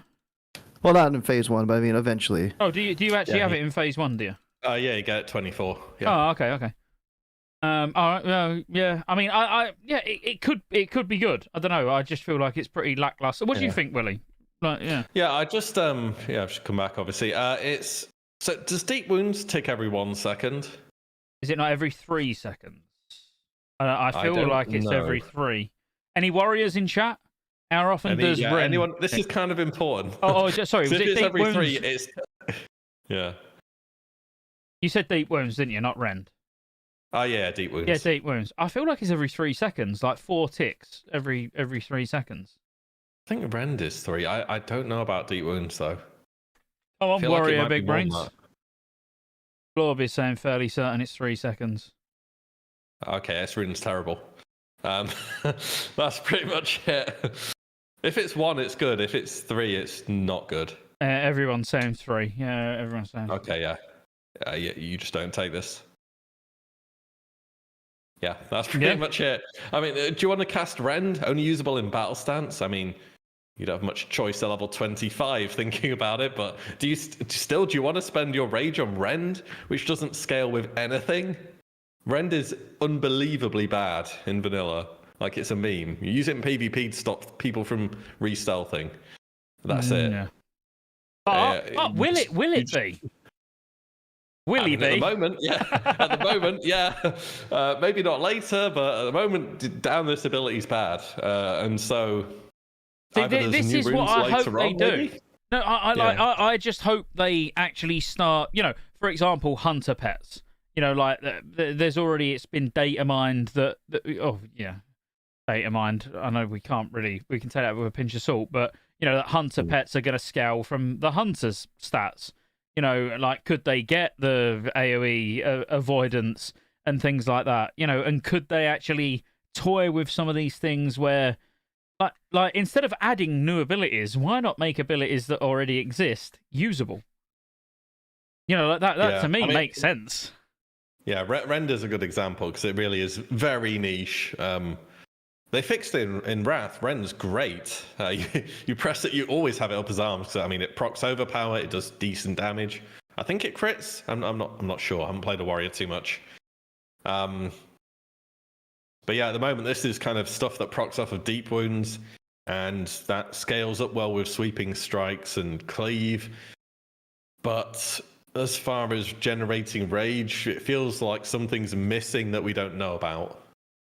Yeah, which is why when I look at some of these, and this could be the optimist in me, thinking like, come on, Blizz, like you know what you're doing.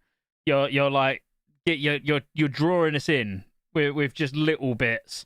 We're gonna make videos and we'll be like, yeah, Ren's shit.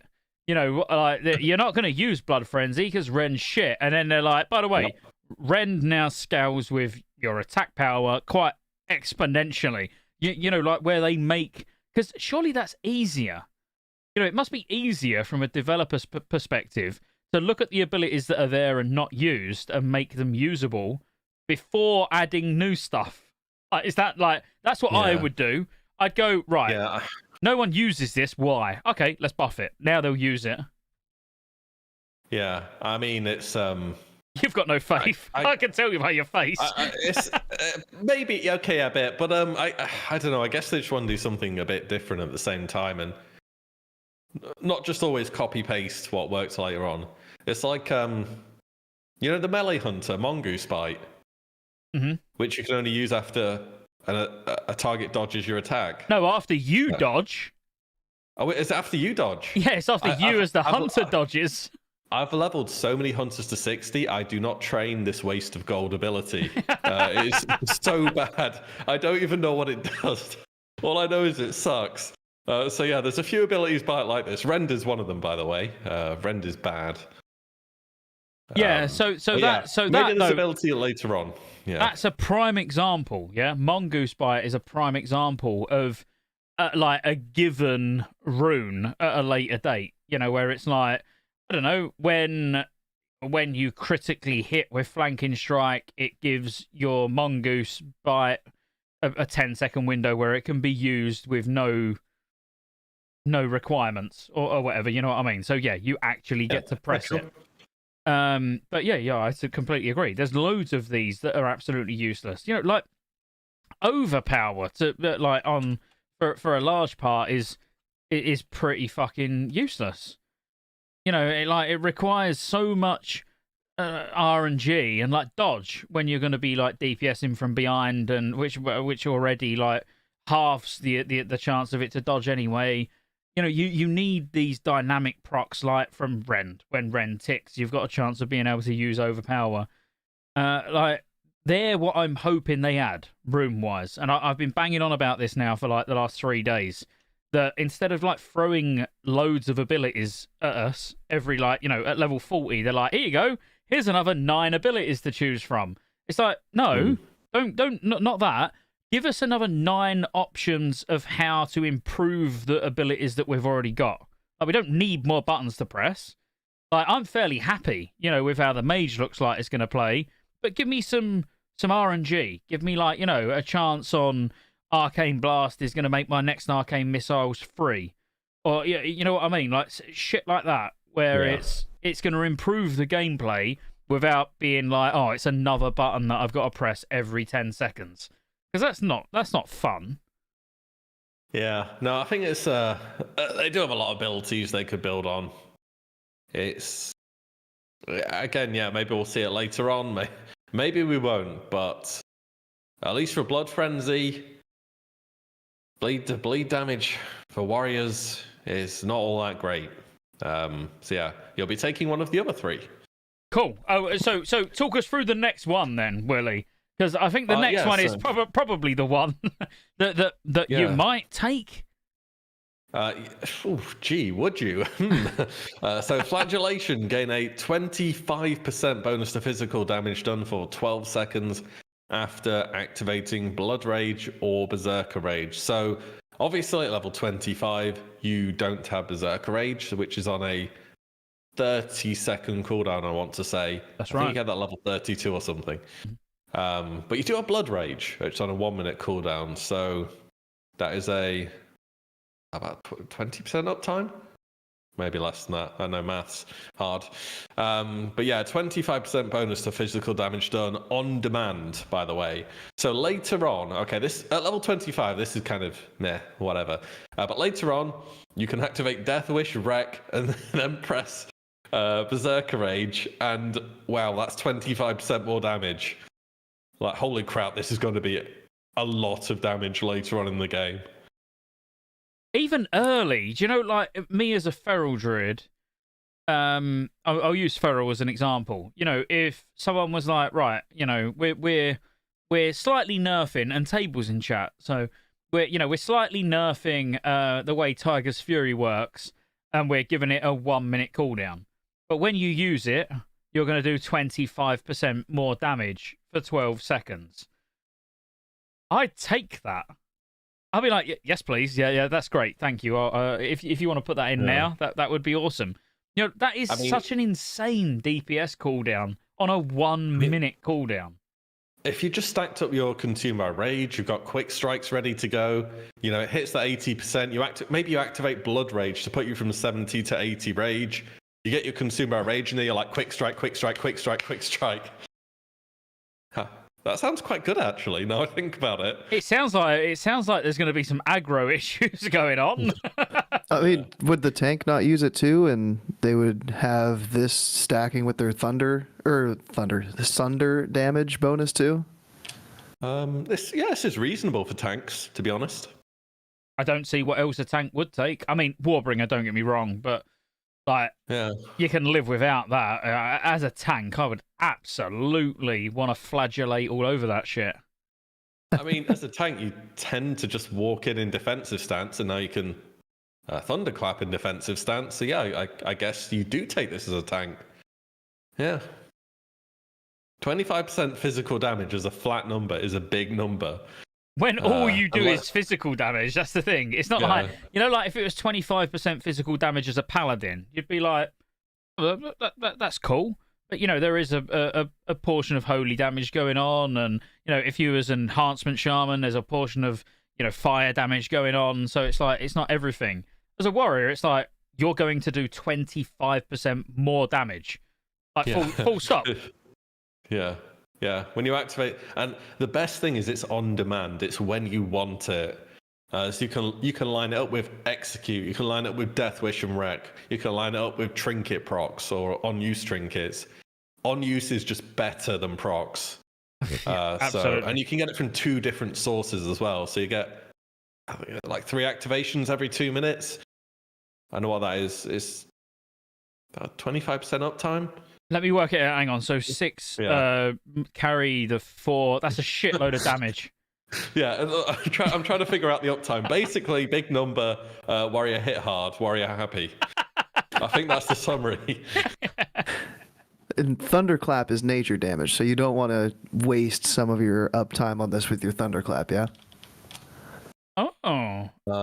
It's I guess thunderclap you go nature in- damage. Have you just looked that up? No, I know that. Someone's researching the mid God podcast. Now, I guess thunderclap's always going to be a first global, or one of your first globals, because AOE and it's a debuff. But when you're getting in there and you're devastating or sundering, imagine you have your sunder stacked up to 150% weapon damage. Then you're like, I'm going to turn on my 25% extra damage buff now. Yeah. Mate, yeah, I honestly, I think Warrior is looking, I think it's looking crazy. And I know it's going to scale, like, just ridiculously throughout.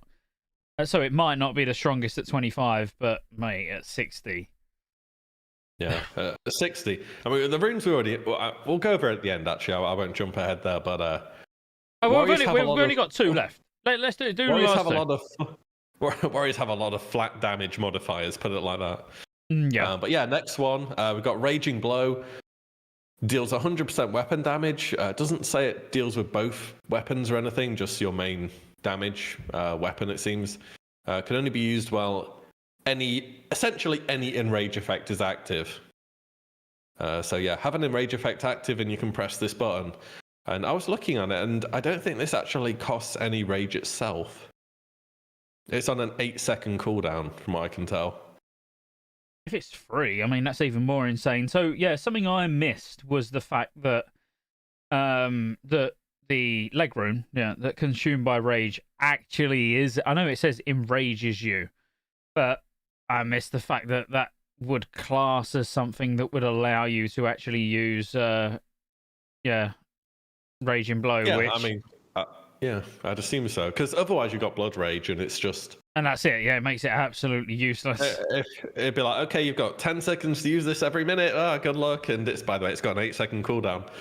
So that wouldn't be much of an ability. If it costs no rage, like that's got to have a rage cost.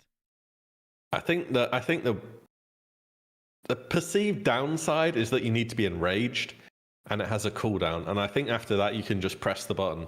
This is what it says on Wowhead, which I'm assuming is done from the data mining. Yeah. I'll give you a little link. Hang on. Well, no, I've got it on. It's on the stream. Yeah, literally, I'm looking at it where it's got 8-second cooldown. Requires level 1. Different tab, yeah. But what? So what about Raging Blow? Wowpedia. Let's look at like future versions of it. 110% damage down from 150. So Raging Blow weren't added until 4.0.1. So let me go on the Kata DB. I feel like it used to consume enrage effects. Yeah, yeah. And does the glyph stop it consuming enrage effects? Oh, I don't know. I think you just got enrage effects so often that it was just a button you pressed off cooldown. Because it was like crits enrage you kind of thing. Oh man, this is a terrible database. So, yeah, they're a bit scuffed. I really think this is just 8-second cooldown. You're enraged. You can press the button. I mean, that's gonna be insane. Oh, yeah, pairing that with with consumed by rage, like that's gonna be just fucking bonkers. Yeah, those two are such a good pairing. And I think even at 25, they'll be probably one of the better ones you can do. You'd mainly want to use two-hand. You wouldn't want to do this as a dual wield. Raging Blow. Does Raging Blow specifically require? It doesn't specifically require a one hand, does it? No. I just didn't know if there was a big difference between the damage you do, like the damage gain, I guess, from main hand, offhand to dual wield, or main hand, offhand to one hand. Yeah, it would be nice with two hand. If it's just 100% weapon damage, then yeah. It feels like it should be a dual wield ability though. Yeah, I think in later expansions it did hit with both weapons. I'm not sure. I mean, if it is literally, it's if you like when could they use made two-hand and you could use Consume by Rage, Raging Blow, and Quick Strike, like, so you've got Quick Strike that costs Rage, you've got Raging Blow that's always going to be free, and you've still got Heroic Strike. I mean, you've always got something to press. That sounds too disgusting. The rest of the time, you're just autoing, right? You're not even doing anything. It's auto. Okay, 80 rage. I can start dumping some quick strikes. Raging blow comes off. I press that button, and then I just wait and ensure that you're always keeping consume by rage up. This is what I get from podcasts that I don't get from sitting and talking to myself. You know, like Raging Blow, I would not even associate with using a two-handed weapon. But I just wouldn't. Raging Blow is just because I'm fairly sure Raging Blow is a Fury talent in future expansions, isn't it? What's Definitely, the cat? So I just wouldn't actually associate it. I don't know when it was brought in the game, but I do remember it. It was definitely for Fury. Because in Kata they get the do more damage when you're in rage thing, and I think it came in some time after that. It is in the Fury tree. So yeah, it's the Kata Fury talent. So like when I've read it, I've not even thought, oh, you could use this with a two-handed weapon. Do you know what I mean? Like I've not even that thought didn't even enter my mind. That's pretty good though.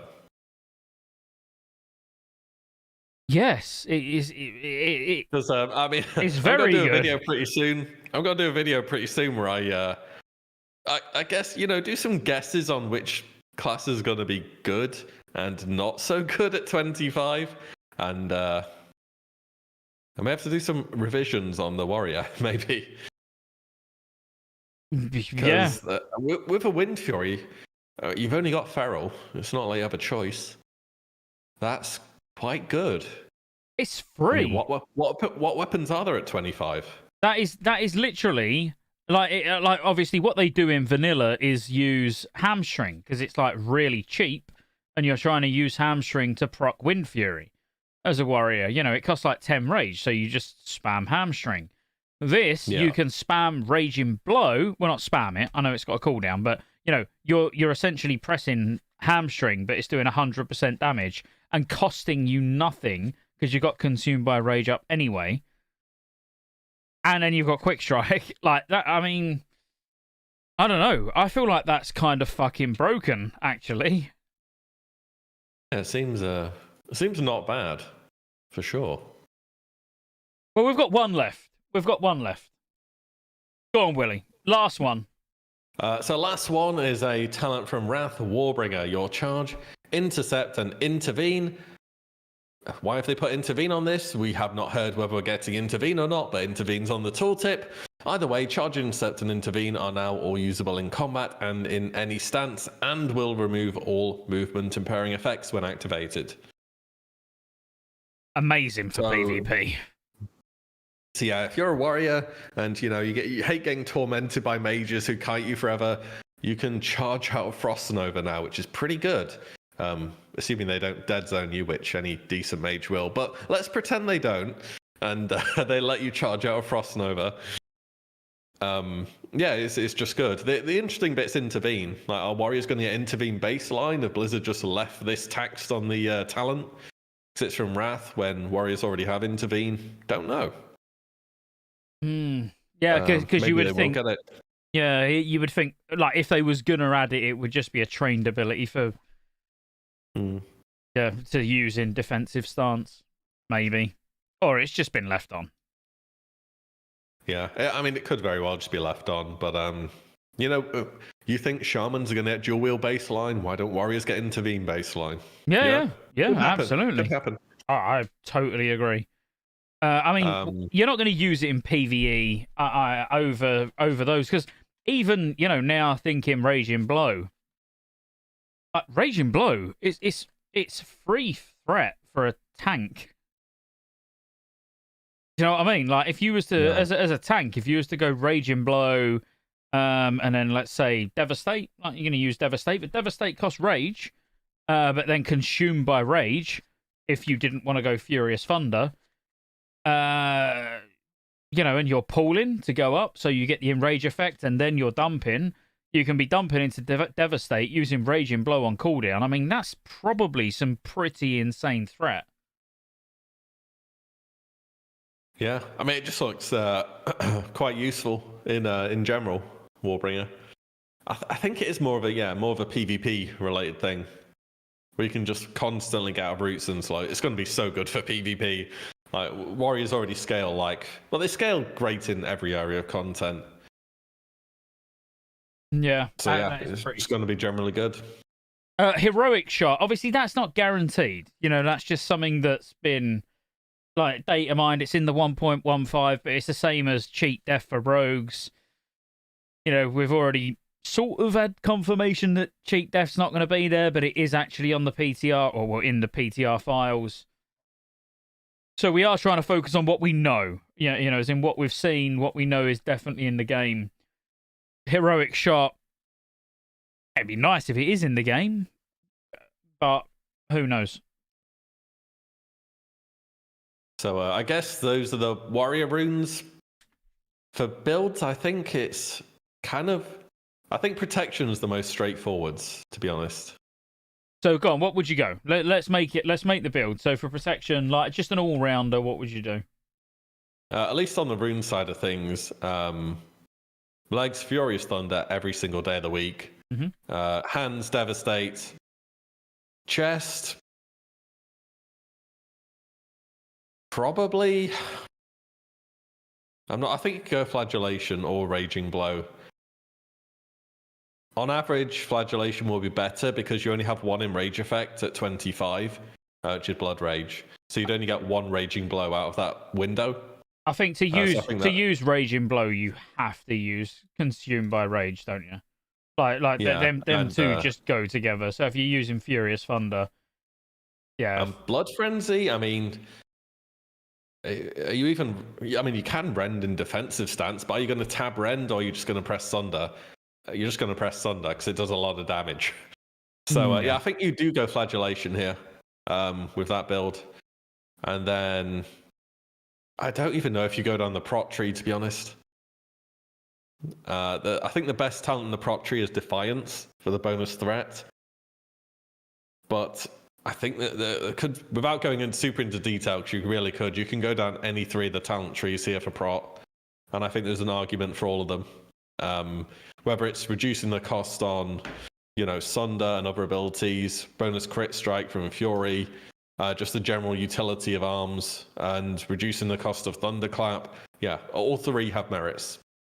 Well, we're saying you've got to have a shield equipped for Devastate. So you would probably go shield specialization because you're using a shield and you're going to get more rage to press more Devastates, right? Well, to press more Sunder armors. So probably 5 in shield specialization. I mean, I guess things just aren't going to be hitting you very hard this early on. I don't think. Maybe they will. Maybe I'm wrong about that. Yeah, you probably go shield spec and then I know anticipation, toughness. Are you gonna need a last stand at 25? I kind of doubt it. No. Yeah, Iron Will. That's 5 talent points for. The only good thing about that's resisting stun effects. How many stun effects are there? I don't know. It's too niche. So one of toughness or anticipation. And then one in improved shield block. I don't think you ever go more than one in that. You just want the extra block. You don't really care about the duration. Mm-hmm. And then you just go into Defiance. And there you go. Is there anywhere we could go? So I'm just thinking shield specialization purely just for the extra rage. You need it anyway for another stack of shield block. Yeah, but I don't know if maybe you could just go shield spec, then you got 11 points. Where could them 11 points be useful? You could get down to anger management if you was to then go into arms. Oh yeah, in arms, yeah. Yeah, you could do. Yeah, I mean it's bonus threat. I mean, if you go down to Defiance and prot, you can get 5 out of 5 for 15% bonus threat, which is pretty nice. Yeah. If you just go 5 in shield, 5 in toughness or anticipation, 1 in improved shield block, 5 in Defiance, and I think that's really good. Yeah, that would be a solid tank spec and runes. Yeah, I'd be happy with that. And then you change it about, don't you? If it turns out you're not gonna, you're not needing defiance, you're not taking that much damage, then it's like, all right, well, fuck it. Like I'm going. Yeah, going in arms, going in fury. You can. I mean, if arms is good, you get less rage cost on thunderclap. Tactical mastery kind of loses its value. I mean, you still would going into battle stance to mocking blow, and that's about it, really. So yeah, I think you just go down protection now. Blizzard have won. They want you to wear a shield and go protection. Yeah, I genuinely think they have one. I think I genuinely think the deep prop build is just gonna be better. Because you could even you could go 5 shield spec, 5 toughness, 5 not 5 defiance. Let's just put 1 in there. 4 in there, sorry. Just 4 in there. So you still got 12% more threat, 1 shield block, and then knock a rage off of Devastate as well. So your Sunder's now going to be 14 instead of 15. Yeah. Over the course of a fight, that adds up. If you don't need the threat. Yeah, you could even knock 1 point off your taunt. You could do a bunch of things. But yeah, I think protection as a tree is going to be much more of a thing than it has been. I mean, to be honest, Fury Prot went down into Defiance, I think. Yeah. In vanilla. What Riggs just said is actually quite is true. Strange how some classes are being defined by runes instead of talent trees now. I think that is really for all of them. I think the runes are just far more impactful than the talents. For most of what I've looked at. Yeah, the thing about vanilla talents is, we all know them, we all love them, but there's a lot of this thing does 1% more of 1% more stat, and it's not terribly impactful in the grand scheme of things. But the runes are. The runes make a very big difference, which is why you could only have 3 of them at the moment, at least. But I think this is you're more limited at 25. When we get to 40 and we start hitting those end of talent tree abilities, you're going to see a lot more variance. Yeah, absolutely. Right. Okay. Well, that was actually less than 90 minutes on Warrior. Go. Have you got anything to add to Warrior? I was just looking through the Fury tree. Right. So moving on to Priest. You could get down to Enrage.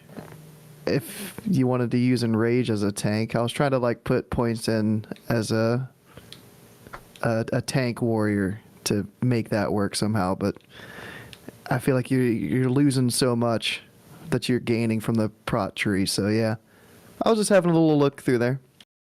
That's all. Yeah, but I mean that in classic era would probably be the normal route. Yeah. Oh yeah. Yeah. I mean, can I just say for warriors at the moment, looking very far ahead to level 60, you can get Consumed by Rage, which with world buffs is just do 20% more damage. And then you get Single-Minded Fury, which is just do 10% more damage. And then you get Flagellation, which is on-demand 25% more damage.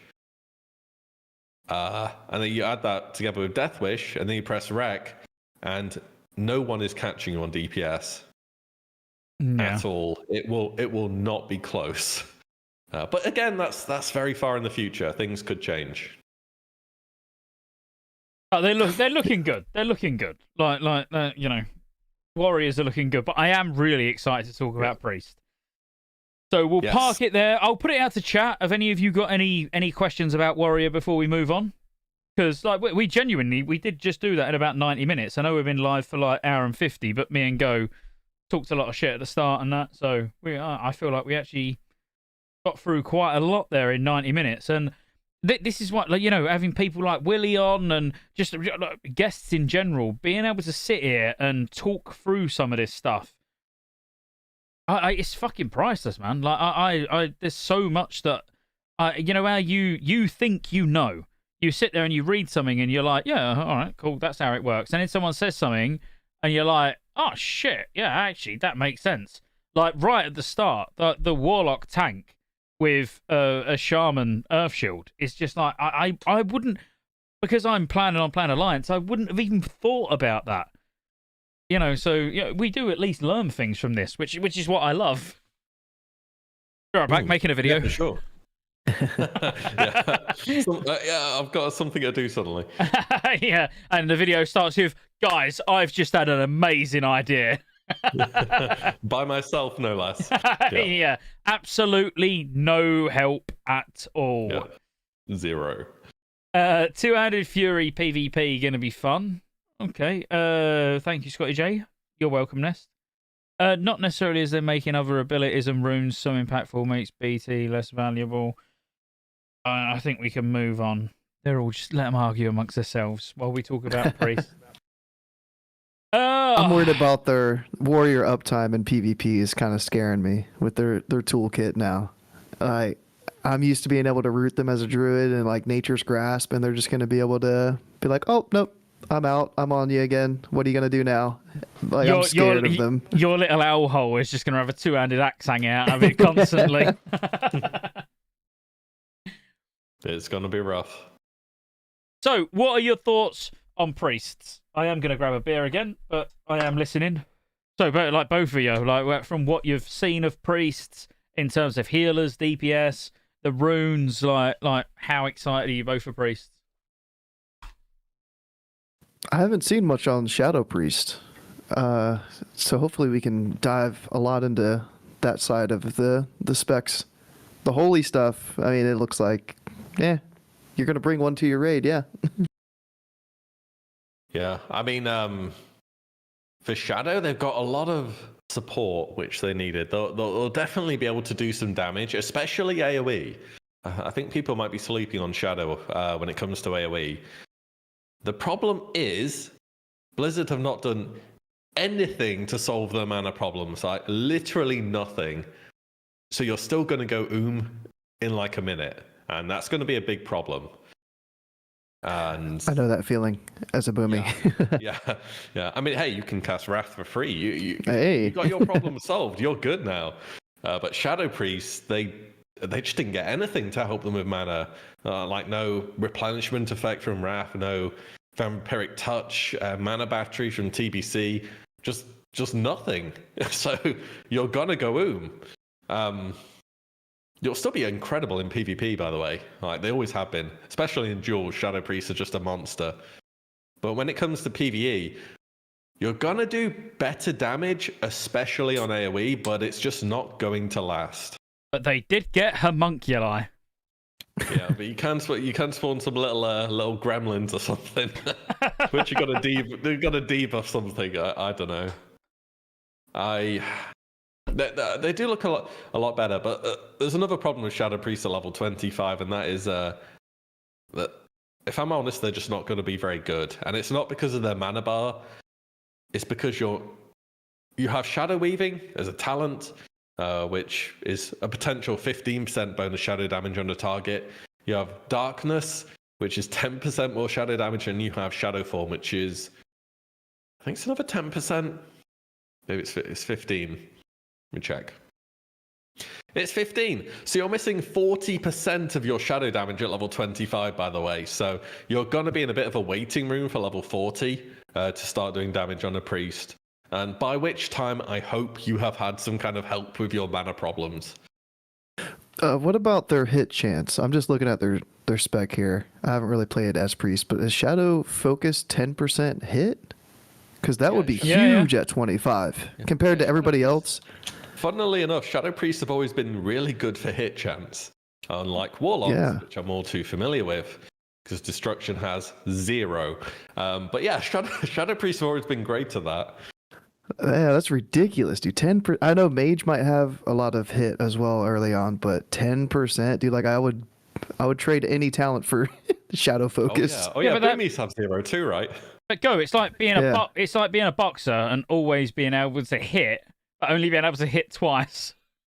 like, you've got to hope that they die in those 2 hits, or you're fucked.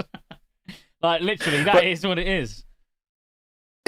It could save the mana because they don't have to like try to put up their Shadow Word Pain and then it gets resisted, and then they try again and it's resisted. So like it just their spells hitting could help their mana a little bit. But when we get into the runes, it's going to become really glaringly obvious what some of the issues are with Priest. Like, even outside of mana. Like, if we're talking about Shadow Priest, like, I feel like Healing Priests have done all right. And I'm only going to say all right. Like, I don't even think a Healing Priest has done amazingly well. And I think the majority of Healing Priests are going, like, whether that's Disc, Holy, you know, whether you're going Serendipity, whether you're going Strength and Soul. It don't matter which way you go, you've still not done that great. And it will become apparent when we start looking at it all. But Shadow Priest, out of, I'd say all of the casters, has definitely got the least amount of love. So a good place to start. Normally we start with the hand gloves. The hand gloves? The hand runes. The glove hand runes. The handy glove, little fingerless glove runes. No, we're not starting there though. We're going to start on the legs. And I want to start on the legs for a very specific reason. So, firstly, Willie, what the fuck is homunculi? It's something about this guy with like this thing on his back and the something about Notre Dame. I don't know. But apparently you break off splinters of your soul to animate 3 miniature copies of yourself that attack your target with weapons that reduce their attack speed, attack power, and armor, respectively. So what a weird ability. Like what does this actually do? Like how much does it reduce them by? Yeah. I mean, this ability leaves me with more questions than answers as well, because it's like I see it as two ways. So apparently, and I'm saying apparently because when I've looked, I don't quite buy it. But when you use homunculi, it's got a 2-minute cooldown. But they're up forever. You know, they're up till they die. Which, all right, cool. But it's basically the equivalent of Thunderclap, you know, demo shout / demo roar, and Thunder Armor. To be honest, if that's what it is, these new tanks don't have that stuff, so that's not bad. So we're saying like it could be useful if you're a Shadow Priest in a group with anything that's not a warrior. Yeah, pretty much it's we need tank debuffs. You're a Shadow Priest, press the tank debuff button.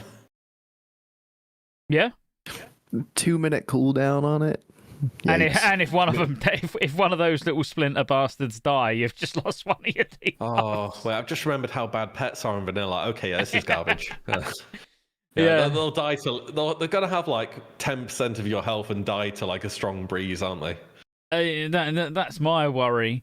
Like I was hoping more, and I still am hopeful that it's a raid DPS cooldown. Like that would be cool. You know, where it's like it stacks with everything else. And I feel like I'm repeating myself because I spoke about this earlier tonight on another podcast. But like if that was the case, then that would be good. But if you was to think about in an actual end game raid, as a Shadow Priest on a single target boss, and you've got a warrior, and you've got maybe a druid that's even demo roaring, whatever. Like, but you've got a warrior. As a Shadow Priest, you have no rune on a single target fight. Like that, there is no runes to use because unless these little splinters actually do significant amounts of damage, you're not going to take Shared Pain because it's a single target boss. You're not going to take the other two because they're obviously healing or you know raid cooldowns. So like literally, your single target DPS option as a Shadow Priest is homunculi.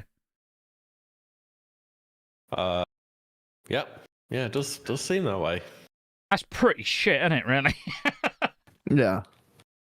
Yeah, depending how much damage it deals, but again, like Pets and Guardians in vanilla, they don't have avoidance, so if there's AoE damage, they take full damage from AoE, so they just die to any AoE whatsoever. They just tend to be really bad. And it sounds like it's going to be these things are going to be using melee attacks. So are they Yeah, going to have like a literally high in the chance to boss. miss? Yeah, like are they going to just not even be able to hit the boss because they're not going to have melee hit as a shadow And priest? you're not going to be able to control them. So imagine a boss like Baron Geddon that starts fucking pulsing AoE and they just die instantly. You go, right, everyone, get ready to pump. I'm popping her. Oh, never mind, they're dead. Yeah, they shit one tick and it's like, oh yeah, okay, yeah. Like I don't know. It's a really. I know they feel like Blizzard feel really good about themselves because they've added a new ability that we ain't seen before. But could they have added something a little bit better? Because it's pretty wank. Yeah, I think when I first saw this, I was like, the main value seems to be the debuffs. But if they can exist forever, they kind of need to be able to die and not do too much damage. I'd rather it just be like, you summon these guys, they do some damage for 10 or 20 seconds, and then they die, and that's it. Basically, Shadow Fiend, okay? It's Shadow Fiend, but worse. Yeah. I mean, the only good thing would be the actual debuff time, though, wouldn't it? So, like, you know, I'm sounding overly negative about it, but if we actually take what you said and what I said and put it together, you know, he was like, well, the new tanks haven't got those debuffs. So let's say you haven't got a warrior tank in, you've got a rogue, but actually these homunculi's, they only, or you pop, that's probably not, I'm talking about them like they're fucking gremlins. You know, your homunculi, when you pop it, they only have to hit the boss once, like each, all three of them hit once, and then maybe it lasts 5 minutes. You know, as in the armor debuff, the slowing effect, the AP reduction, you know, so, no, actually, that's bullshit. It lasts 2 minutes. That makes more sense. So as long as you press it every 2 minutes and they all hit the boss once, then you've got the full duration of Sunder Armor, Thunderclap, and Demoralizing Shout. Then that actually, that would be pretty good. Yeah, I don't think you can underestimate tank debuffs. Because druids can do, well, they can do demo shout, warriors can do kind of everything. But they are important. Someone's going to need to do them on harder hitting bosses, if there are harder hitting bosses. What Andrew just said, though, is right. Like, that's too long for a debuff in PvP. So, yeah, this is, like, obviously, I am speculating. I don't fucking know how long this shit lasts or how hard they're going to be or how hard they're going to, you know. It's just like, I'm trying to find a way where Blizzard have gone, actually, this is useful. Because the way I look at it, I find it absolutely fucking useless. Actually, think about that. I don't know how long Warlock curses last in PvP. Because they are quite long in PvE. Maybe they just have a shorter duration when used against the player. It's kind of like a simple answer to it. Yeah. Yeah, if it was on a player, it only lasts like 10 seconds. Probably 30. You don't need to do more than 30. I think 30 is fine. Yeah, 30. But I think for Homunculi to be useful as what it sounds like it could be, which is you're a support priest, it would need to be 2 minutes, wouldn't it? It would literally, the debuff would need to last as long as the cooldown. So yeah, all right, if they die, you're losing the damage that they do, but the debuff that they apply at least lasts long enough for you to then pop it again. Yeah, I think there'd be some value in being able to direct what they hit as well. So maybe you Shadow Word Pain something, and they'll attack the last thing you Shadow Word Pain, or something to that effect, just so you can get them hitting the right thing, because Guardians are really dumb in vanilla. Like, sometimes you'll summon them and they'll just stand next to you and be like, what do you want? And you have to get hit before they do anything. So yeah, that could be good as well. But it's a really weird ability. Maybe it's super good. It's really, this is one of the things I like about Season of Discovery. This is hard to judge until we see it. Yeah, imagine if literally a Shadow Priest's top damage in a fight is Homunculi. Yeah. You got these three little gremlins just whacking away with the weapons, and they're like, "Holy crap, he's doing so much damage!" Yeah, imagine that. All right, so have you got any thoughts? Go. It just hopefully you can use that in shadow form. It doesn't specify that you can or can't, but it'd be kind of shit if you had to like pop out of shadow form to pop them, and then pop back into shadow form. I'd quit. Yeah, just with how many things like doesn't work in Moonkin form. And I know the same thing is with Shadow Priest. Like if you want to heal, you have to pop out. Yeah. That one So- gets me every time.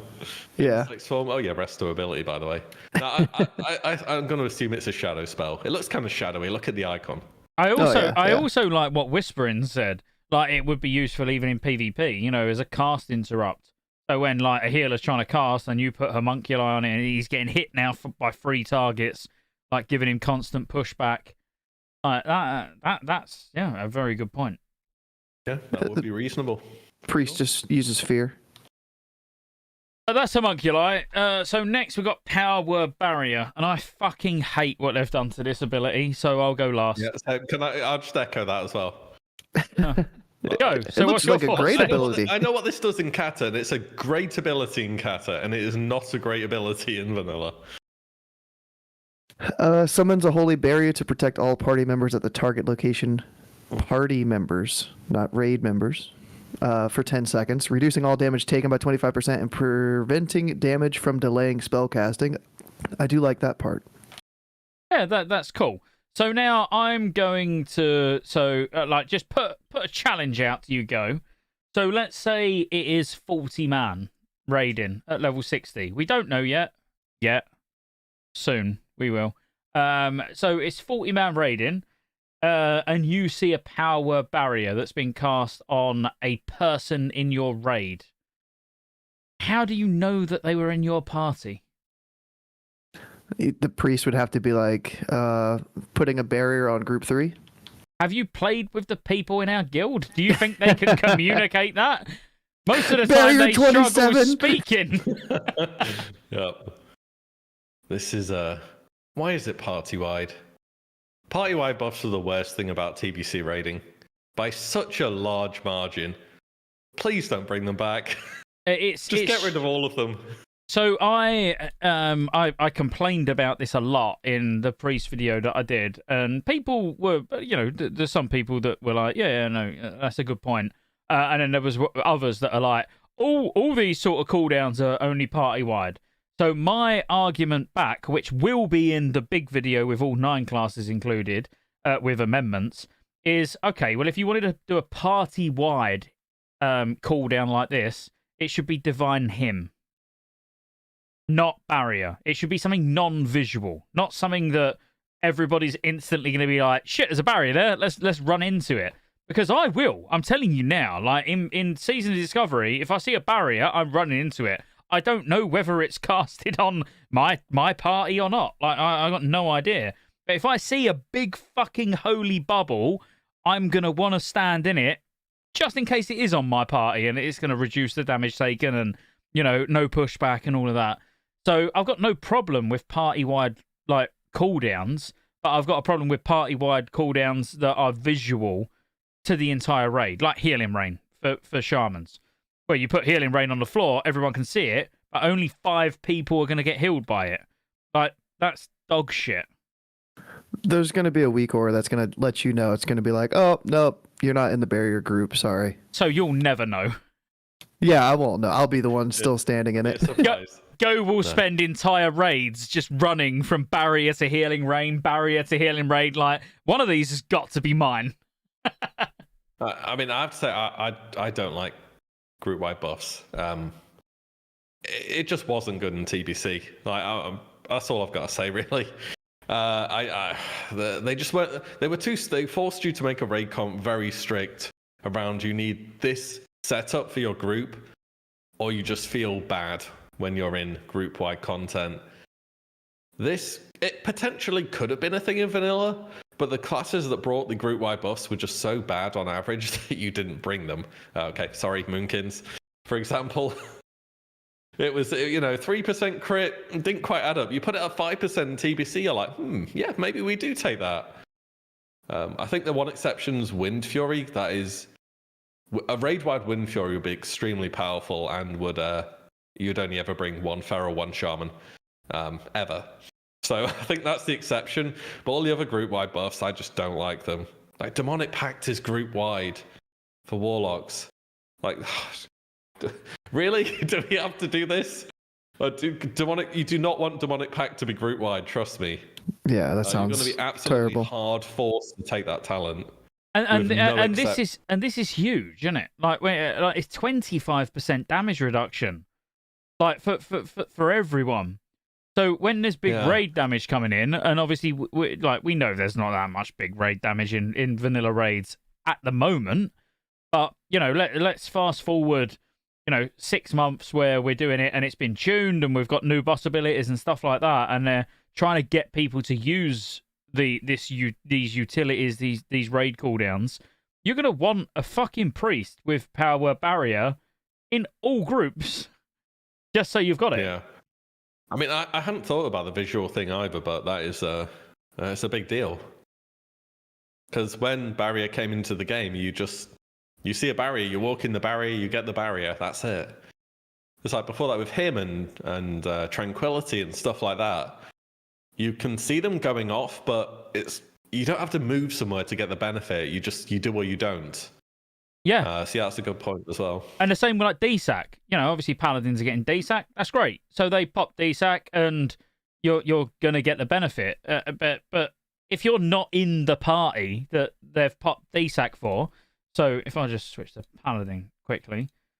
So Divine Sacrifice, it is only party wide, but you're not going to see a Paladin pop DSAC and then try and run near them. But things like the priest bubble, healing rain from shamans, the efflorescence has already been found in the 1.15 files as well. So if that comes in for druids, but it's only party wide, how do you differentiate between something that is all right for you to go in or not? Because I wouldn't know. I'd see that big bubble and I would want to stand in it because that's what I've been trained to do. Yeah, that's the thing. I think they might go with was it in Kata? They have these ground effects like efflorescence, healing rain, but they have a reduced effect to beyond 6 targets. Am I just making that up? No, I think you're right. I think they do. Maybe efflorescence and that. Let me have a look. I'll tell you. I don't think that's Kata. Holy word. Was it Serendipity, the ground effect from Holy Priest? Your efflorescent trailer. You put them down, and if more than a certain number of players move into them, they have like stronger diminishing returns. Heal the 3 most injured targets. Everyone's there. Where is it? So that says 3 most. God, it's got loads of changes. I looked at efflorescence, which is the worst one to look at.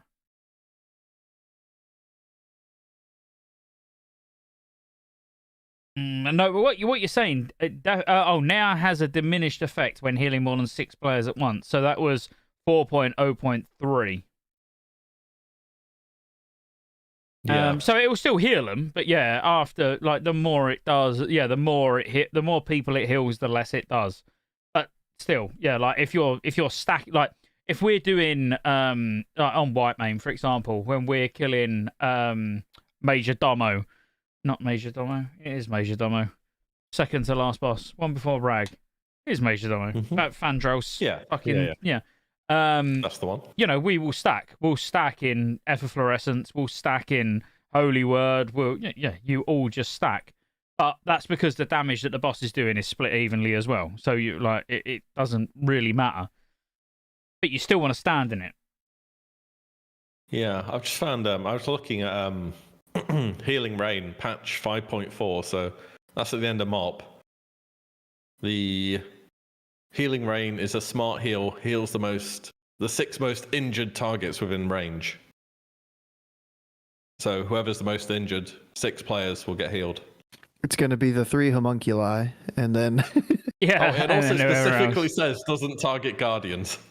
Okay. Minor guardians are no longer targeted, yeah. Wild imps, bloodworms, snake from Snake Trap. That seems kind of good, because you can stand in it, and maybe you're on 40% health, you'll get a heal. If you're on 80% health, you're not going to get a heal. Yeah, yeah. So it still works. Yeah, it still works where you're all stood in it. Yeah, I think barrier isn't that simple because you're not healing. You're just stopping damage. Yeah, I'm just looking now if that has actually ever been changed to cap to people, but it doesn't look like it. No, I think barrier's always been pretty good forever. It was only a 2-minute cooldown. And it was 30%. 2-minute cooldown, 30% damage reduction, raid wide in 4.1. Up until 4.1. That is not bad. And it benefited from discipline mastery shields. Like mastery shield discipline. So your mastery as a disc priest up until 4.1 actually meant that the shield absorbed more damage. Mate, that's fucking epic. I want that. I want that version. Yeah. Right, but anyway, so that's barrier. As I say, my biggest beef with barrier is just the confusion it might cause. Prayer of Mending. No, I think that's fair enough. What are your thoughts on Prayer of Mending? Because it's got some weird shit going on. Yeah, so after I made a video about it, someone pointed out that it procs after someone receives healing or damage. Usually it's just all damage. So if a druid uses wild growth, they're going to absolutely giga grief your Prayer of Mending. Because it's just going to insta-proc on everyone. So I don't really know why it says all healing, because that's just like guaranteeing it will overheal. Yeah, it needs to be your healing. That's literally all they need to do. Like, it's amazing that you can force it to jump because it's really expensive, and it refreshes back to 30 seconds when it jumps. So, as the priest, I would want to control the hill. If it lands on you, I don't want Go randomly throwing a rejuve on you because he's trolling, and then it jumps. I want to be like rank 1, lesser hill. Boom, make it jump from you to somebody else. Then that would actually be good. But if it is genuinely everybody's healing, like you say, a wild growth, fucking just some paladin just spamming mindlessly, flash of lights on people. That takes the control out of the priest's hands. The priest is going to be calling for people to bandage themselves so that they can force it to jump to another player. It's like, it got a bad jump, a quick linen bandage. Yeah. Get that off you. No, the jumping from receiving healing is kind of counterintuitive. You want it to jump because they've taken damage, not because they've taken healing. Hang on, Blobby. I'll put the proper one on. It's just because of not prayer healing, prayer mending.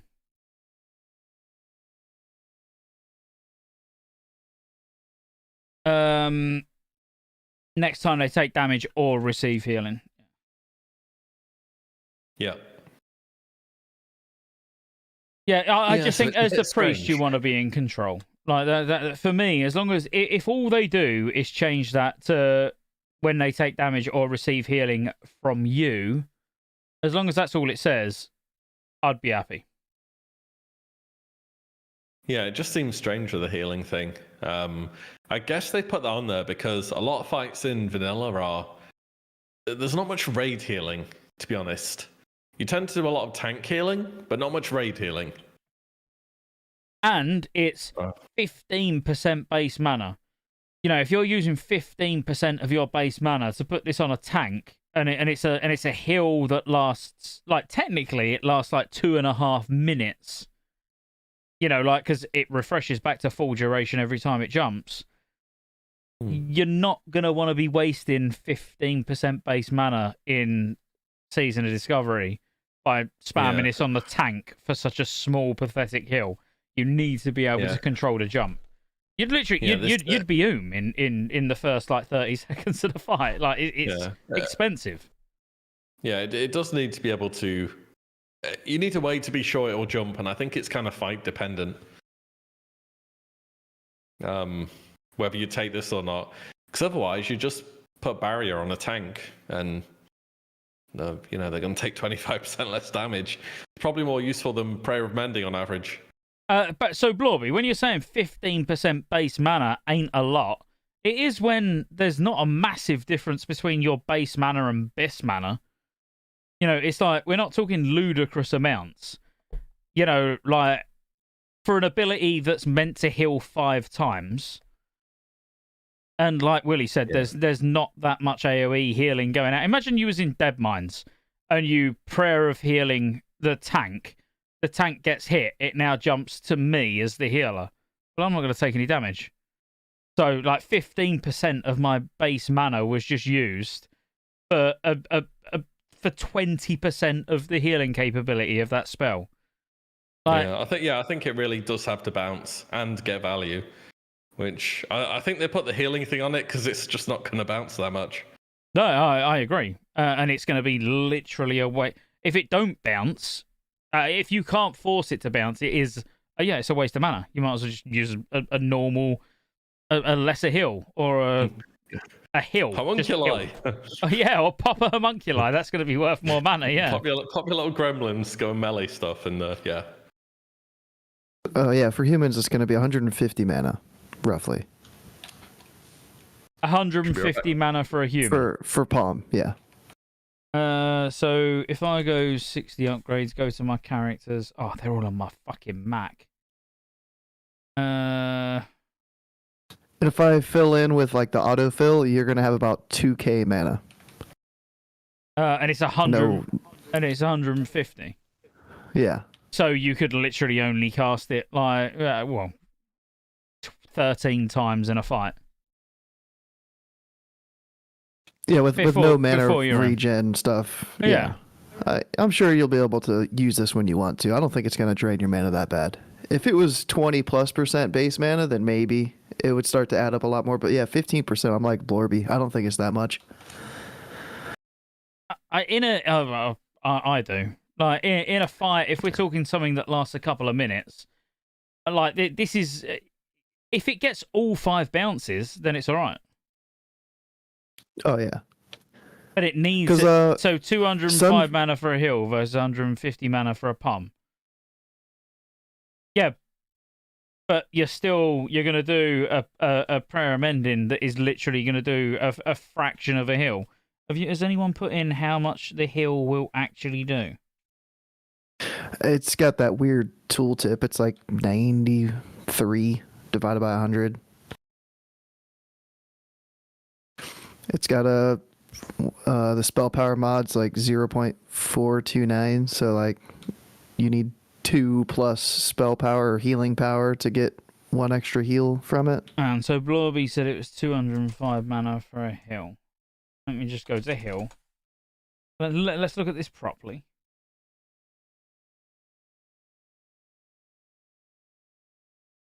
What was you looking at? Rank 2. He was looking at rank 2. 455. Oh, thanks, Chris. Thank you, mate. And then if we look at prayer mending, which we're saying prayer mending's gonna do. Prayer mending's gonna cost 160 mana.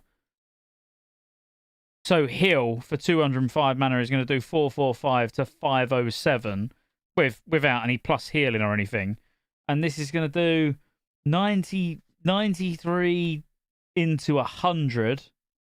I mean, that means fucking nothing to me. We don't know how much it's going to heal for. Yeah, those tooltips are like fucked to try to figure out how it's going to actually calculate stuff.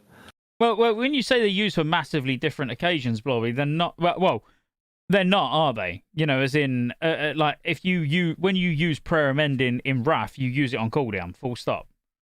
You literally just use it on cooldown. So that's more my point. You can't use it when something's costing 15% base mana. You can't just use it on cooldown.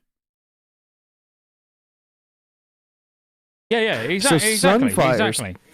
Sunfire lasts 12 seconds, pretty much the same thing, and it's got This a ain't 21% vanilla. base Hang on. mana. Fuck you, Blorbeat. This is not vanilla. Yeah, but we're talking to a guy. He knows Classic era. He knows vanilla very well, but this is not vanilla. Get the fuck out. So, Scotty, you're advocating for Sunfire to have a reduced base mana cost for boomies. So I appreciate this. Yeah. I think all boomy spells should be free, all of them. Yeah. You should have no mana cost. Why is this moved? It's Blobby's fault. I knew it. I don't fucking trust this guy. But no, but it's true. Like, what I understand what he's saying, and he's absolutely right. But you know, again, this is Blizzard trying to get the classes in vanilla playing like future expansions. You know, in a way that they can. You know, it's like Prayer Mending. They know Prayer Mending is pretty much used on cooldown, so they're like, well, it costs 15% base mana, which, all right, it's not that much different to a heal for a priest, but they still know that you can't physically press that every 10 seconds while doing other heals, so they're throwing other shit in to enable you to do it. Do you know what I mean? And it's probably more relevant at level 25 bracket than, like, when we're 60, yeah, of course, fucking 15% base mana, that's going to be fuck all. You'll literally just be spamming it, and you won't, like, you just macro it into other abilities. It don't even matter. Like, just press it. It's this is all more relevant at 25. All right, so we got the glove runes. Have we? Have we not done? Yeah, glove rune. Have we not finished priest yet? We've done the legs. One more for legs. No, there's one more for legs. What are you talking about? We ain't done Share Pain yet. Share Pain. Oh, see, I just zoomed out. If you're zoomed in, it limits how far you can scroll down. So I only saw the 3, but I got you now. Shared Pain, yeah. Go on then. What's Shared Pain go? Your Shadow Word Pain now afflicts up to 2 additional nearby targets within 15 yards. So I'm liking that over Homunculi if there's more than one target for a boss for Shadow Priest. Also, don't do a lot of damage though. Shadow Word Pain. Like, I get if we're talking about level 25, it's fairly lackluster. But yeah, I mean, if there's more than one target. The thing is, it won't be relevant at 25, but later on when you get more points in Shadow Weaving, each time you hit a shadow effect on an enemy, it'll put 3% more damage on them, stacking up to 5 times. So you could stack 15% more shadow damage by doing 5 Shadow Word Pain rank 1s on 3 targets, and then Mind Seer. Or Shadow Word Pain rank 1 4 times, then max rank, and then Mind Seer. It sounds like a lot of effort, though. Yeah. The Morlocks are just sitting there pressing Shadow Bolt Volley. Yeah. And they're benefiting from your Shadow Weaving, by the way. Is this kind of why they changed Shadow Weaving to be a personal buff, not a debuff? In TBC? It's TBC or Wrath. Either way, at least it's mana efficient. It's decent in dungeons. So the annoying thing is that they've really gone down the heavy on the 3 target cleave. You know, as in like so that'll hit. Yeah, you'll be able to put that on 3 targets. But if there is 3 targets and then you use Mind Seer, you're only hitting 2 of them. You know what I mean? Which is actually quite annoying. Yeah, I kind of wish they'd done the Kata version of Mind Seer. Yeah. You can Mind Seer your tank, and then it will hit stuff, not the Wrath version. Oh well. Absolutely. In dungeons, I still think this is decent. Like, Shadow Word Pain does actually do okay damage. It's really not that bad as far as damage over time effects go. And this is mana efficient, which is a very big keyword that Shadow Priests need. You're getting 3 Shadow Word Pains for the price of 1. So that's something. Yeah, and if you was to just, let's say you're in Deb Mines and you Shadow Word Pain something, it goes on 3 targets, and then you just wand one of the targets. Your damage probably ain't actually going to be that bad. You've still got 3. You got 3 dots up. You're not using much mana because you just wand in, and then I don't know, throw in a Mind Blast on one that's about to die. So you trigger Spirit Tap, so you can start getting more mana back. But Yeah, it probably ain't that bad. I just feel like the other classes that we've spoke about or looked into, I don't like it because I do really like Priest, by the way. Like, Priest is one of my, I'd say, top 3 classes. Maybe top 4. I'll put it top 4. And I don't feel like they've done particularly well. Yeah, I think another thing I want to know is how is this going to prioritize what targets the debuff goes on? So say if you pull something that's 5 targets, if you Shadow of Pain 1 target twice, does that mean all 5 now have Shadow of Pain? Or is it you get the 1 and then 2 others, and then if you get lucky, you get more after that? Because if you could just tab and if you just tab and guarantee that you're going to get it on 3 targets, that's quite strong on AoE. Yeah, or like you say, if you can guarantee that you can press it a second time and it will go on to targets that haven't already got it. Yeah, exactly. Yeah, the game will say, oh, there's 2 more targets, neither have a Shadow of Pain. We're going to put 1 on. Or something of that effect. I like that. Yeah, I don't know, but yeah, like that makes a big difference. How it actually reacts. Yeah, I mean, it does decent damage. It really does. It just kind of depends how it works. Any thoughts, Go, on Shadow of Pain spreading? I like the discussion in chat about talking about stunning in PvP. That seems kind of neat. Not going to be able to do that to a raid boss, but yeah, I can see it has some uses outside of being in a raid. And it is 10% as well, which is yeah. Oh, AoE stuns. Oh, I like that. Yeah, I hadn't thought of that. Yeah, that'd be pretty huge, wouldn't it? Like, yeah, you've got literally a group of 3 or 4 people in front of you, and boom, you're potentially in one Shadow of Pain stunning like 2-3 targets. Yeah, it's like you spam rank 1. You've got the flag carrier with a healer or 2 running in a little group across Warsong, and then you just get your stun off on the whole pack and slow them all down. Yeah. You get stun off, you walk in, you fear. Mm-hmm. Into a silence. That's strong. Yeah, no doubt. Yeah. I still think it's pretty shit, but yeah, that is good. No, but do you know what I mean? I said, like, compared to other runes, it's still a little bit lackluster. So we've spoke about barrier, we spoke about pyramid, and yeah, they're all done. All right, so let's go gloves. Let's go glove runes, because I think these are all right.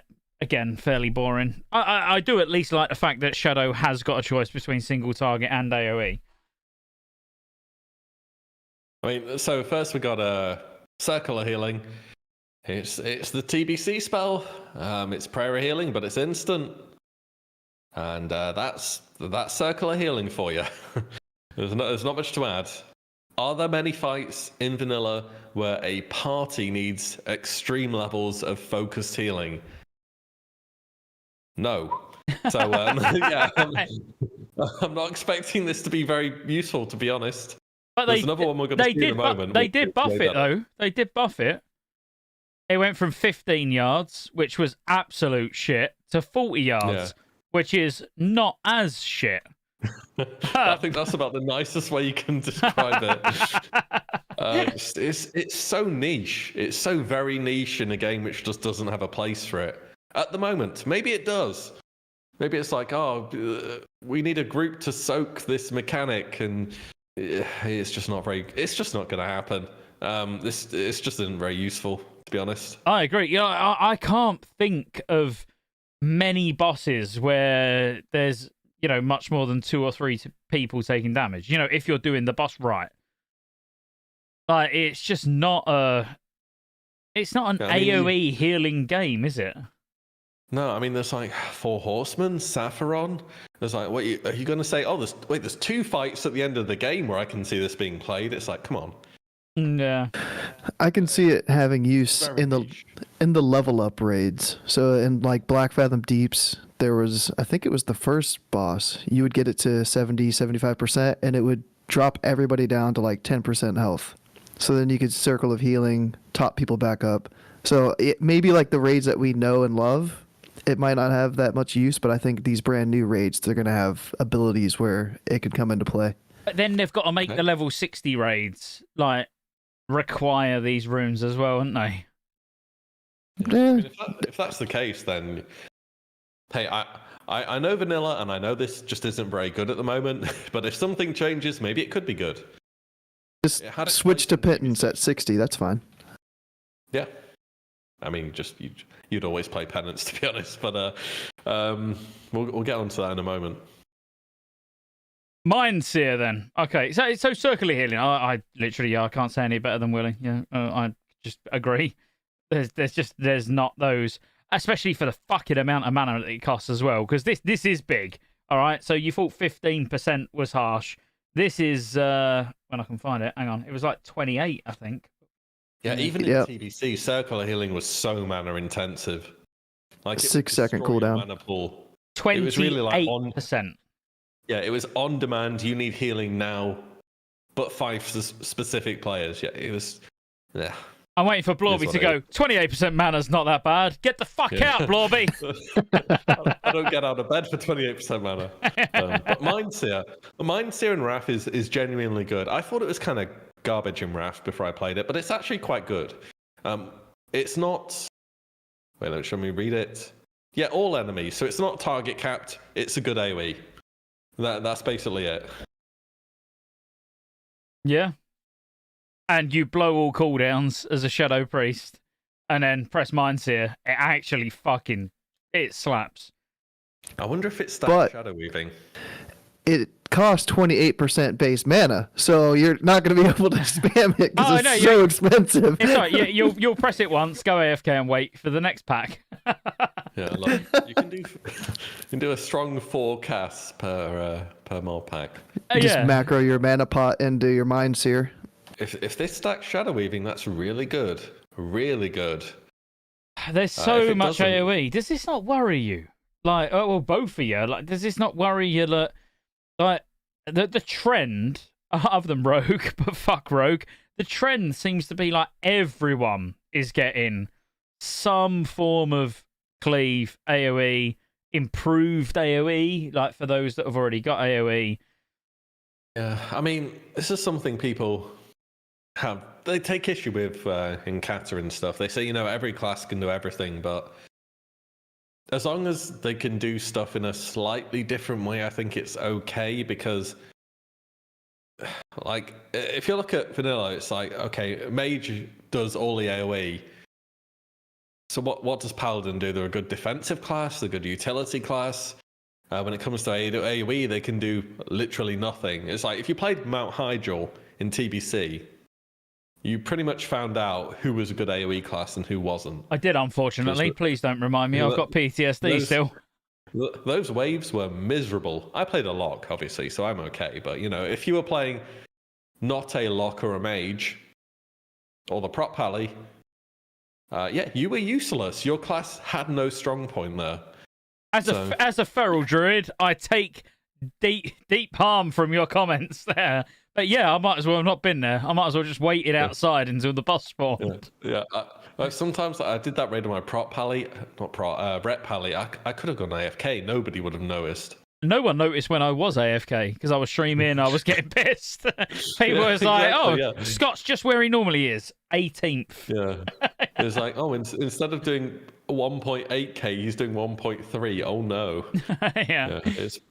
I think it's kind of okay if different classes can do something similar, but having an absolute weakness and no upside, I don't know. It's just kind of hard to sell. What was the upside of Ret Paladin in vanilla? There wasn't any. I mean, it's Ret Paladin originally in the beta had Blessing of Kings as their final talent. Oh yeah, I know.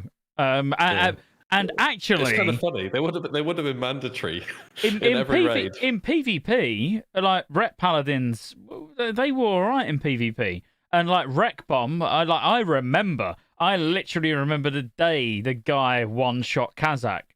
Like I was playing a paladin on the day that the guy one-shot fucking Kazakh.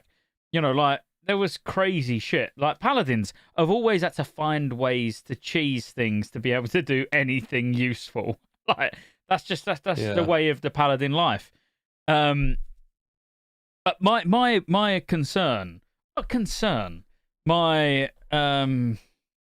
abuse to everybody that's watching. Yeah, so this is me now basically saying fuck you. Like, you all say you don't want kata. You all say that you don't want retail. You all say, like, oh, go back to retail. And then you get all this shit and all this homogenization across all of the specs. And you're like, this is great. This is Classic Plus.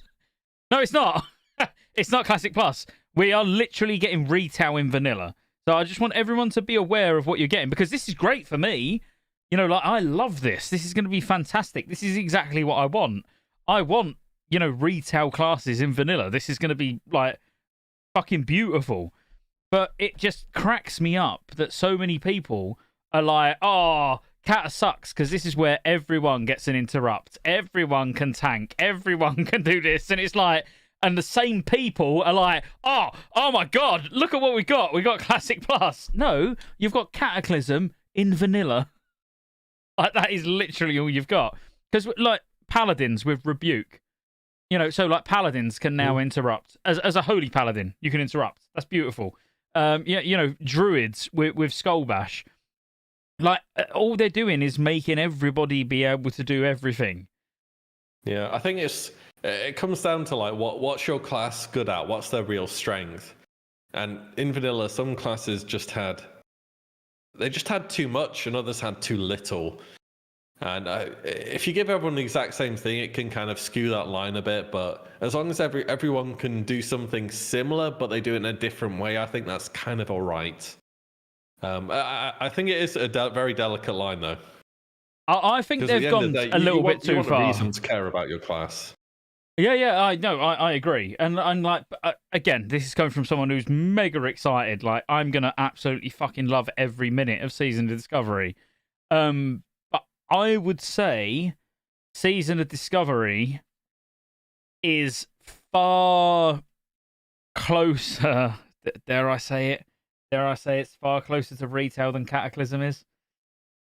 I mean, it's borderline. You know, as in, there's far more class homogenization in terms of what the classes can do, and giving healing specs to what were DPS and tank specs to what should be DPS or healers, you know, compared to Kata. Kata's still got the classic formula, really. Your tanks are paladins, DKs, warriors, druids. That's it. Your healers are still the same healers. The abilities are still, you know, like, fairly similar. This has obviously gone wacky as shit. Which again, I like, but I love the whole the contradiction, the whole nature of people, where it's like, this is cool, but Cataclysm's been dog shit forever. I like the homogenization a bit, though, because as a boomy, yeah, like, I don't have a spot for trash. Like, I'm sat there spamming Wrath for free, cool, but I have no Hurricane, no Starfall, no Typhoon. And at 40, even when I get Hurricane, it's a minute cooldown, and it always gets interrupted. So I'm hoping that I get some more AoE, some better AoE. If it's not at 25, that's fine. It's going to suck ass. Like, even doing BFD, there was some big packs, and I was just sat there, like, tab dotting, which it was cool. I could run around while I was doing that, but still felt bad seeing mages locks doing their AoE. So I like homogenization in terms of convenience. You know, I love Classic. I love most retail expansions, but I like it in terms of convenience. You know, at the moment, as a rep paladin, if I've not got an enhancement shaman or a blood DK that's running double buff, I don't even want to raid. You know, literally, I don't want to go. I'll join the group and be like, are you joking? I've got no haste or attack power. I'm out. You know, that's shit. Like, if the more classes that can bring that, where it's like, oh no, we can make a 10-man, but we've got more classes that can bring those important buffs, I don't see anything wrong with that. Yeah, I love it. Yeah, I mean, it's again, I think Mount Hydral's like, it's like the test for this. Did your class feel good or terrible on Trash or Mount Hydral? Because it was one or the other. In TBC, everyone did not have everything. In Wrath pre-patch, it felt great. It did. And yeah, but yeah, Mount Hydra was really like the tester. The difference when I was doing my Warlock, I was spamming Seed of Corruption. Wasn't the most thrilling gameplay, but I was doing big numbers, so that's okay. And I got my Ret Paladin, I'm just like, I've got my Ravager, and I'm like, please proc so I can do something, so I don't feel completely useless. Yeah, but it's just about you're giving your class the ability to do something. If you don't feel like you can do anything to contribute, it's just. It's not good. That's kind of it for me. No, I completely agree. I think you should be able to be on the character selection screen and think, I've never played this game before. I like to go in the mind of someone who has never played, and it's their first day. They're like, season of discovery. All right, well, this is my chance to get into WoW. I've never played. Everyone says how good it is. And I'm like, let's have a look. And you know fuck all. You don't watch YouTube videos. You don't know who Willie is. You don't know who Go is. You fucking certainly don't know who I am. And then, you're just there and you're like, I really like the sound of Warlock. That sounds cool. That's what I want to play. You don't then want to spend the next 2 weeks playing the class to then get to doing something and be like, oh, I can't actually do this. I haven't got enough DPS. I haven't got enough healing. I can't interrupt. I can't, so I like homogenization to a certain extent where you can do something, if that makes sense, where it's like, okay, yeah, so you can't do everything, but you're not useless. And that's like the thing with Demonic Pact. Having, like in Wrath, having to take a demo lock, you're having to take that one spec just so everyone can get that spell power buff. It's like, well, that's pretty shit design, where you have to, to be competitive, to pass, for casters to want to be in the raid, you have to have a good player who can play a demo lock. That to me is like, well, no, you also, why can't a mage, a specific mage spec bring it? Why can't that's where homogenization gets good. About Elemental Shaman could bring it, but they decided to make Demonic Pact 10% of your spell power, not just a flat buff like Tome of Wrath is. Yeah, exactly. And they've done the same in Season of Discovery. Like I play a demo lock in Wrath. I do not want Demonic Pact in Season of Discovery as it is at the moment. Just don't find the rune. You'll be fine. Your guild are your guild are partying up with your Willie. It's here. And I'm like, can't find it. Sorry. Yeah, looking at the chest that it's in. Like, it's not on my screen. Screenshotting it and just screenshotting it just out of the picture. Like, look, it's not there. Yeah, but it'll be group-wide buffs. It's like playing my Ret Paladin in TBC. It's like, oh, you don't have Wind Fury? Okay, you're doing 30% less damage. Yeah, and it really was that much. Yeah, and I'm hoping they they learn. We'll see. Probably not. Next one, Penance. I'm going to get a beer. Yeah, this is you. This is you. Go. It's all you. Me? I kind of know what Penance does. You can use it as a heal or as a damage ability. So it launches a volley of holy light at the target, causing holy damage to an enemy or healing to an ally, instantly and every 1 second for 2 seconds.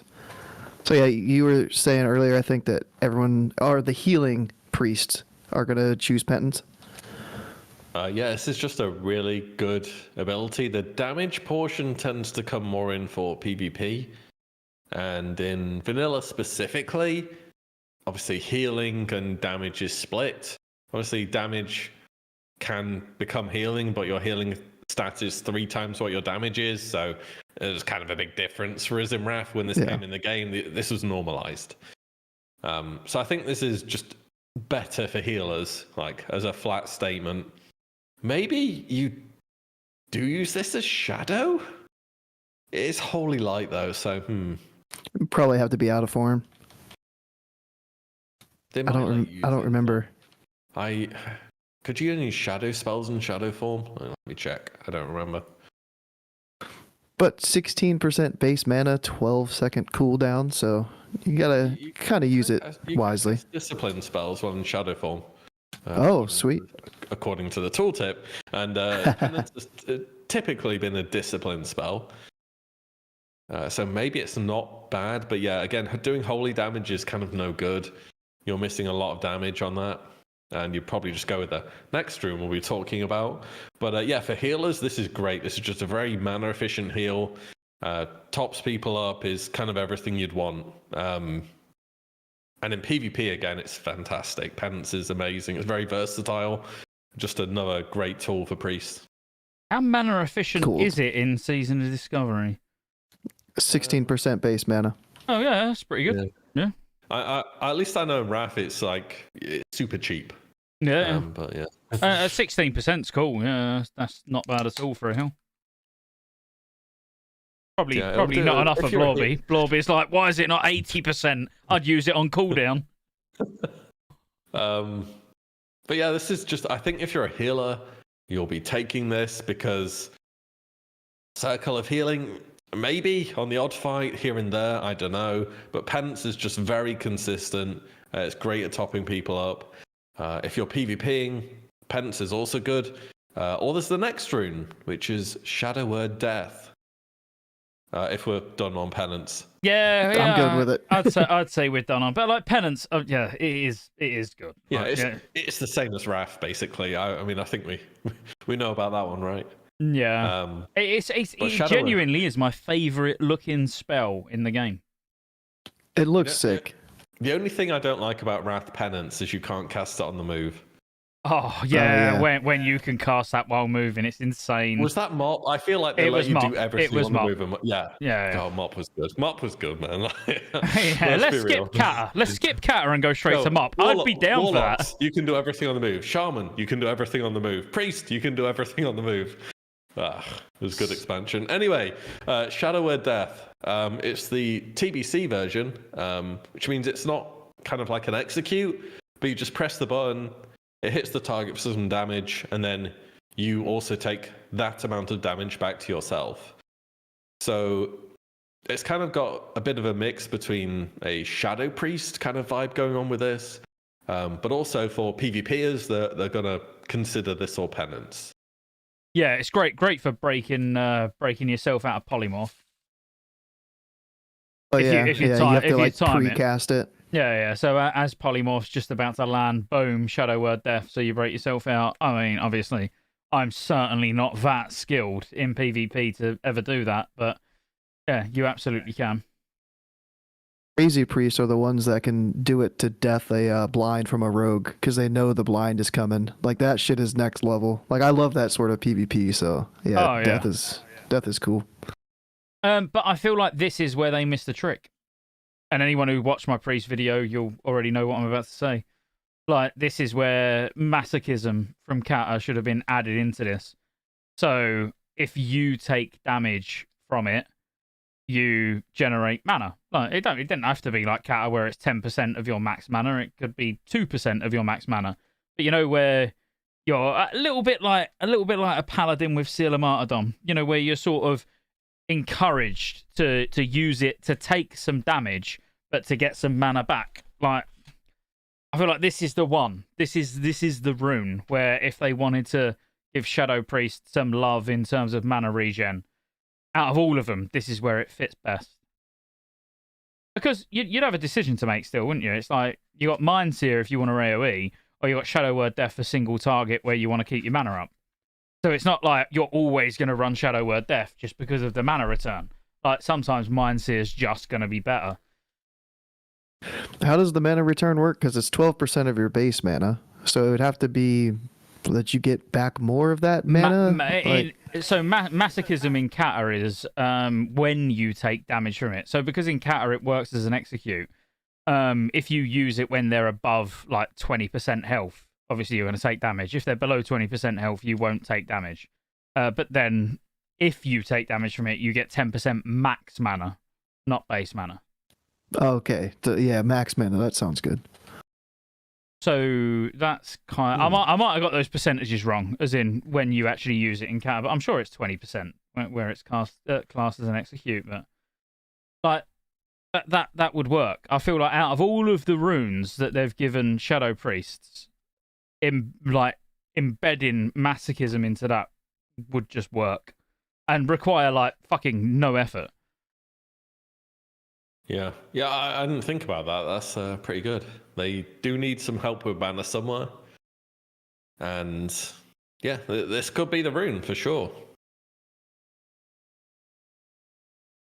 Good on hands. Yep. Yeah.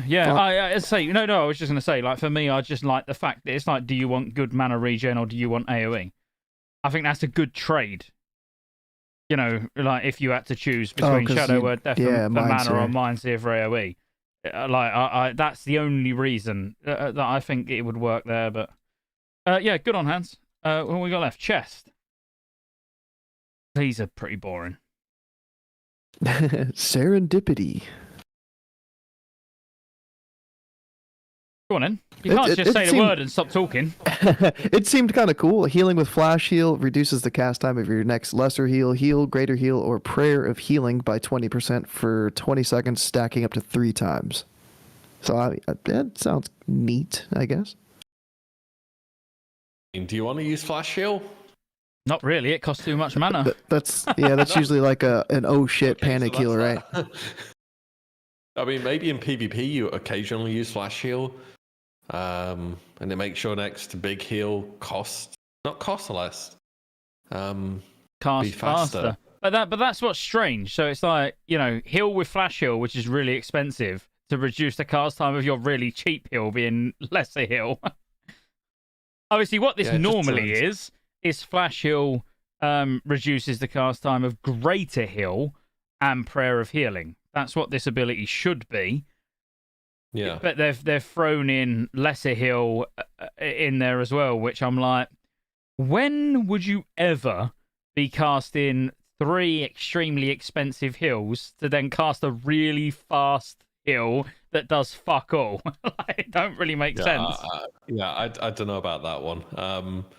But it just feels like you're accelerating how fast you spend your mana when you could just be down ranking and be a lot more efficient.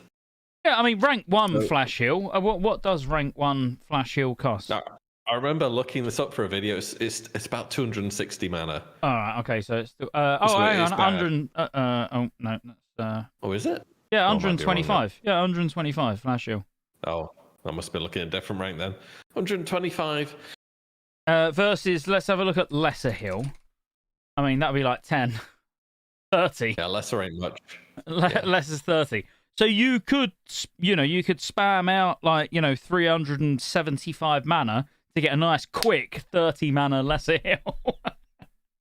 I mean, it's just even if you do it for heal, or I don't think you can get Greater Heal at 25. But even if you do it for heal, it's like you're gonna spam rank 1 and cancel your mana regen in combat for that. No, it's just bad. Just downrank something. Just downrank heal. Pretend this talent doesn't exist and downrank heal. Let's have a look at what you can get. So you can get heal rank 2, which I don't think Serendipity actually affects. Flash Heal reduces cast time of your next less. Oh, it does. I only saw Lesser Heal. But you're still spamming 3 125 heals to mana heals to make a 205 mana heal cast a little bit quicker. 445 507. Even if you did 1 stack, it's like a 1.5 second cast heal to knock 20% off. What's heal when it's talented? 2.5 seconds. So it just doesn't really do anything. Like, could you not use it at the start of the fight and just say you Flash Heal 3 times? Downrank it to rank 1 if you want to. Then you have this buff that you can use for like a panic heal throughout the fight. And then it's like, oh shit, I need to use my Prayer of Healing or my Greater Heal. And then it's reduced so you can pop it out really quick. And then afterwards you can stack it back up to 3 times, heal with your other spells, you can penance, you can do whatever. I just think No. this will get more powerful. Like throughout the in phase 1, this will be shit. But I think it will be like actually really good at like even 40. I just think it's going to be super weak when you can't even down rank. You know what I mean? When literally your highest rank of Flash Heal is rank 1 anyway. So I reckon the higher you get, the bigger your mana pool gets, the more you can down rank it, the more powerful it'll be. Yeah, maybe if there's a priest renew heal over time build where you can sit on the stacks a little bit, and then spend them when you want to. But I don't know. I think you just most of the time you're just down ranking heal or greater heal eventually, and you're just cancel casting that if it doesn't need to go off. If I have to use Flash Heal at like level 25 on a priest, I've got behind on the healing for some reason. Maybe reading chat, maybe dancing. I don't know, doing something. You know, you rarely need to use Flash Heal. I truly believe that it will just get more powerful, like at higher levels when you can use that. Like, because imagine like you're level 60 and you're pumping out a quick few rank 1 Flash Heals to then do a big prayer of healing on a party of people that are not taking any AoE damage because it's only the tank. But you know what I mean. So the rune it looks like healers will be getting is Strength of Soul. That's a lot to read, and Willie has such a great voice. Oh, so basically, after you powered shield someone and they get the weakened soul effect, your lesser heal, greater heal, and flash heal will reduce the remaining duration on that weakened soul effect by 4 seconds. Which in PvE is completely useless, if I'm honest. It just might as well not exist. No one's powered shielding on cooldown. Powered shield is so mana inefficient in PvE. A nice effect from this, though, as a side effect, is that when warriors or feral druids absorb effects, they will continue to gain rage. They used to not gain rage when they had absorbs, which kind of grief them. If you run into a pack of enemies and a priest shielded you when you're in level 20 doing dead mines, you generate no threat, and then people would overtake you and it'd be a disaster.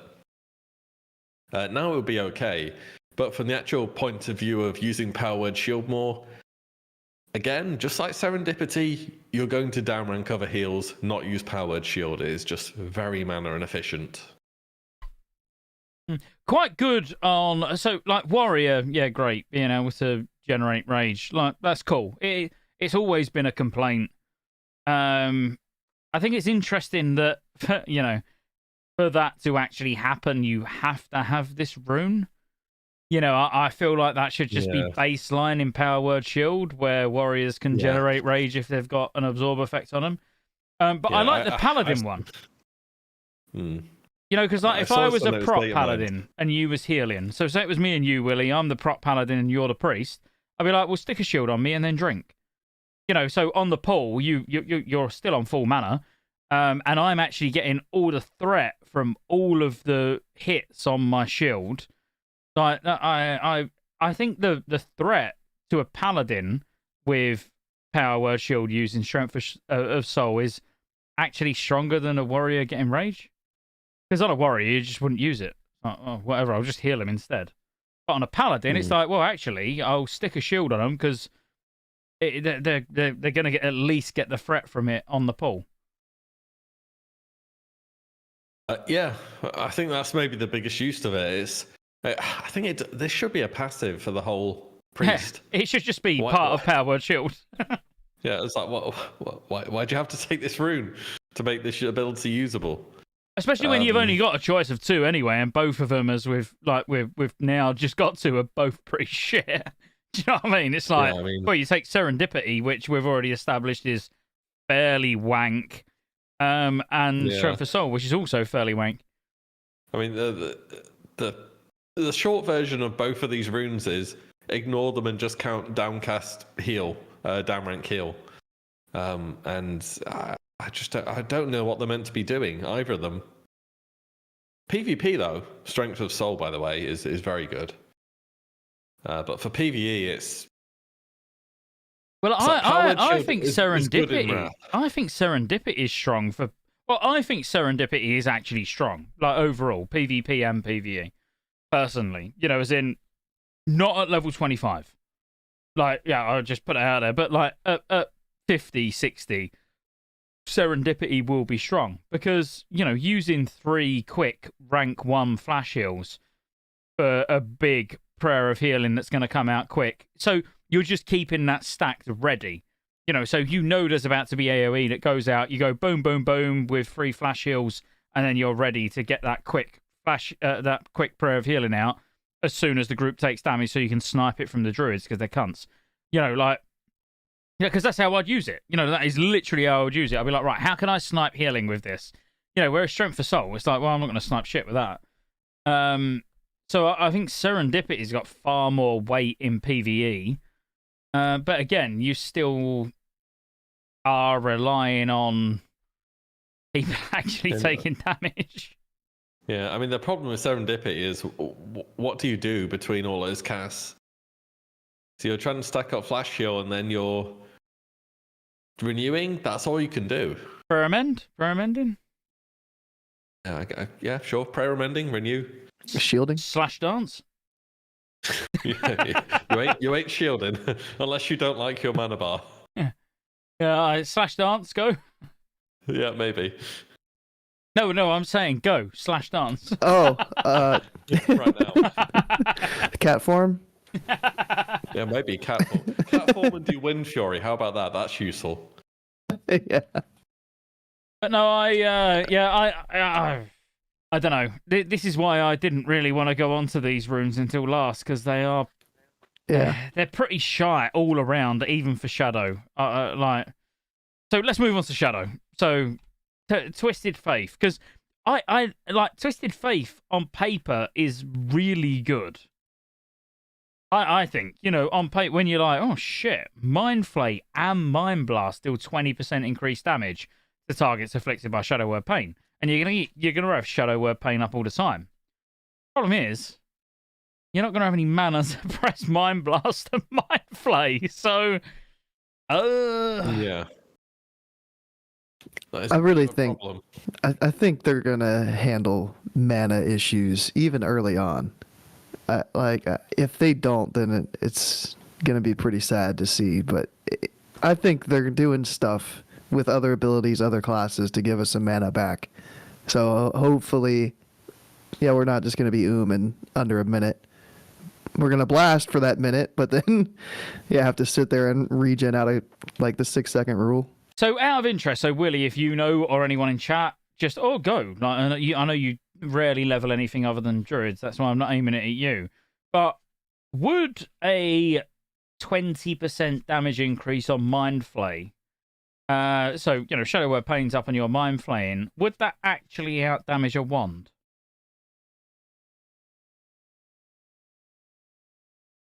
I don't know. I'm genuinely asking because I don't know. I mean, I know generally, like, if you've got a decent wand, the wand, is it the BFD wand? Grave something. Yeah, the what's it called? Gravestone Scepter. Yeah. Yeah. That I'm fairly sure around that level actually does more damage than Mind Flay. So would 20% extra damage help? And you can get one spec as well from the disc tree. Mm-hmm. Yeah, exactly. 25% one damage increased, and one doesn't run out of mana.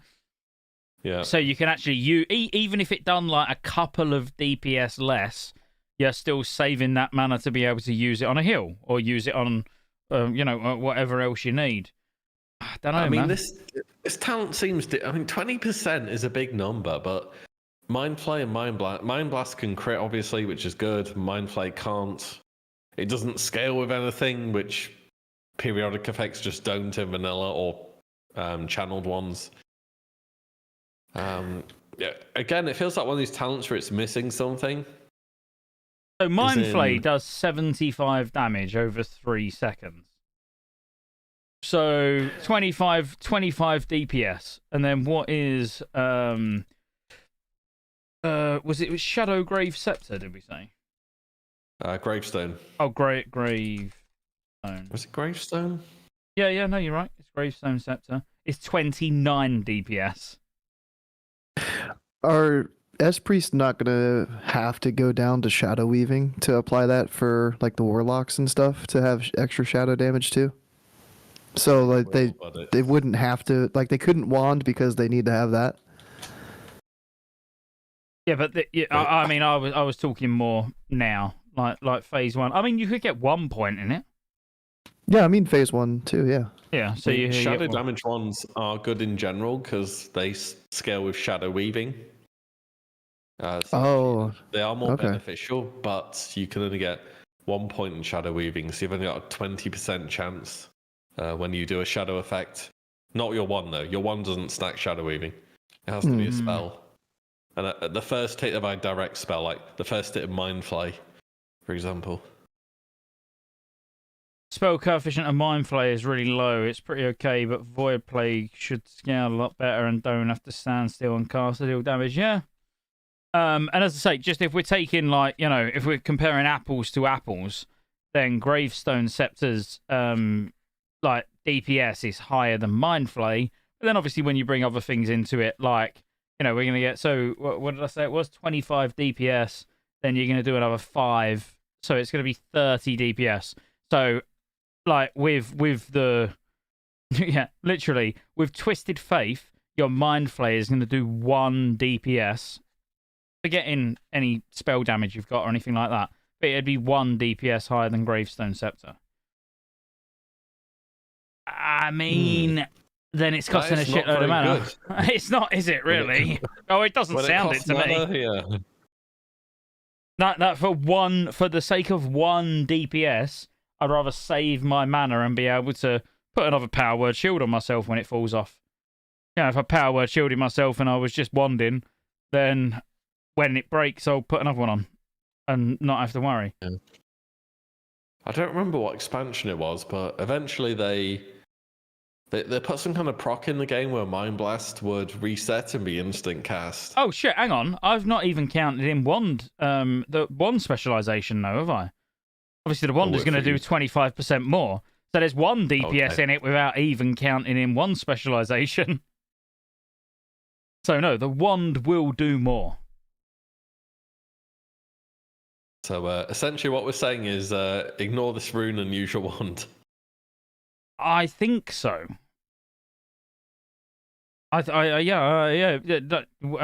Whisper just said wand is 36 DPS with talents, yeah.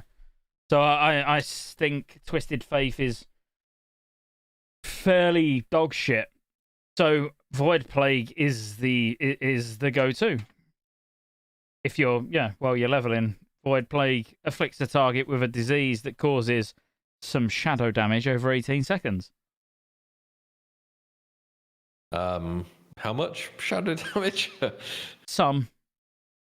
Oh, okay. Well, that's something. I don't know. 39 divided by 100 times 6. Is that what it's meant to be? No, it's really weird. I think it's like 39 base, and then it's 39 plus whatever your spell power coefficient is. And then the 6 is just because it's going to tick every 3 seconds 6 times. I think that's kind of how it works. So I don't know why there's a take this. Yeah, I don't know why there's a divide by 100, but so what do you think it is? Like 39 and then plus the spell power coefficient, whatever that is. And that would be like per 3 seconds for 18 seconds.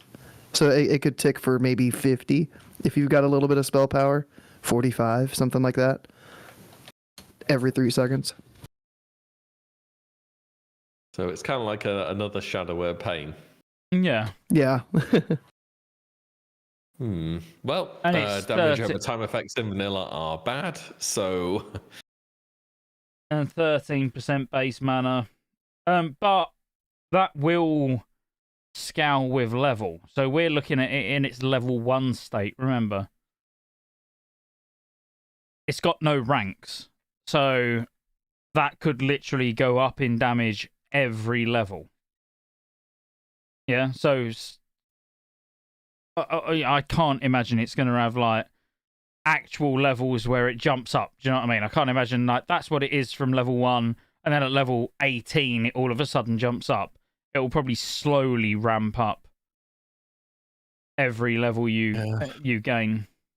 I mean, it's a damage over time effect, and they're just not good in vanilla. They can't crit. They don't scale with haste. Yeah. So they're not good. That's kind of it. It was the same looking at Warlock's damage over time package. I just don't think it's going to be good. No, not compared to Fire. Fire's going to be insane, I think. I mean, it's kind of unfair. Like, these direct damaging effects can crit, and then they just didn't include them for dots. And they didn't bother till Wrath. And you look at Affliction and Wrath, and it's pretty good. But it's early days. You know, all of these dots, hots could be affected by haste. Dots could be affected by crit. Or you might get to choose. You know, your dot can either be affected. You know, your dot can either be a percentage of your crit is haste, or your do you know what I mean? There's lots of shit that they could do. I think it just the best case scenario would be that they just do a lot more damage, like a lot more. Because there's kind of no haste effects in vanilla. They're very rare. There is crit, but it's again crit's kind of RNG. They should re-itemize. They should re-itemize everything. Not to that extent. Scaling with either. Just say, look, these dot effects do a lot more damage. Might be kind of janky in PvP, but I don't know, just dispel them. Like, there's no unstable affliction. Vampiric Touch doesn't have this horror effect. Just dispel them. Just add in resilience. Well, they more or less have with the fucking Warsong Gulch heads, didn't they? Yeah.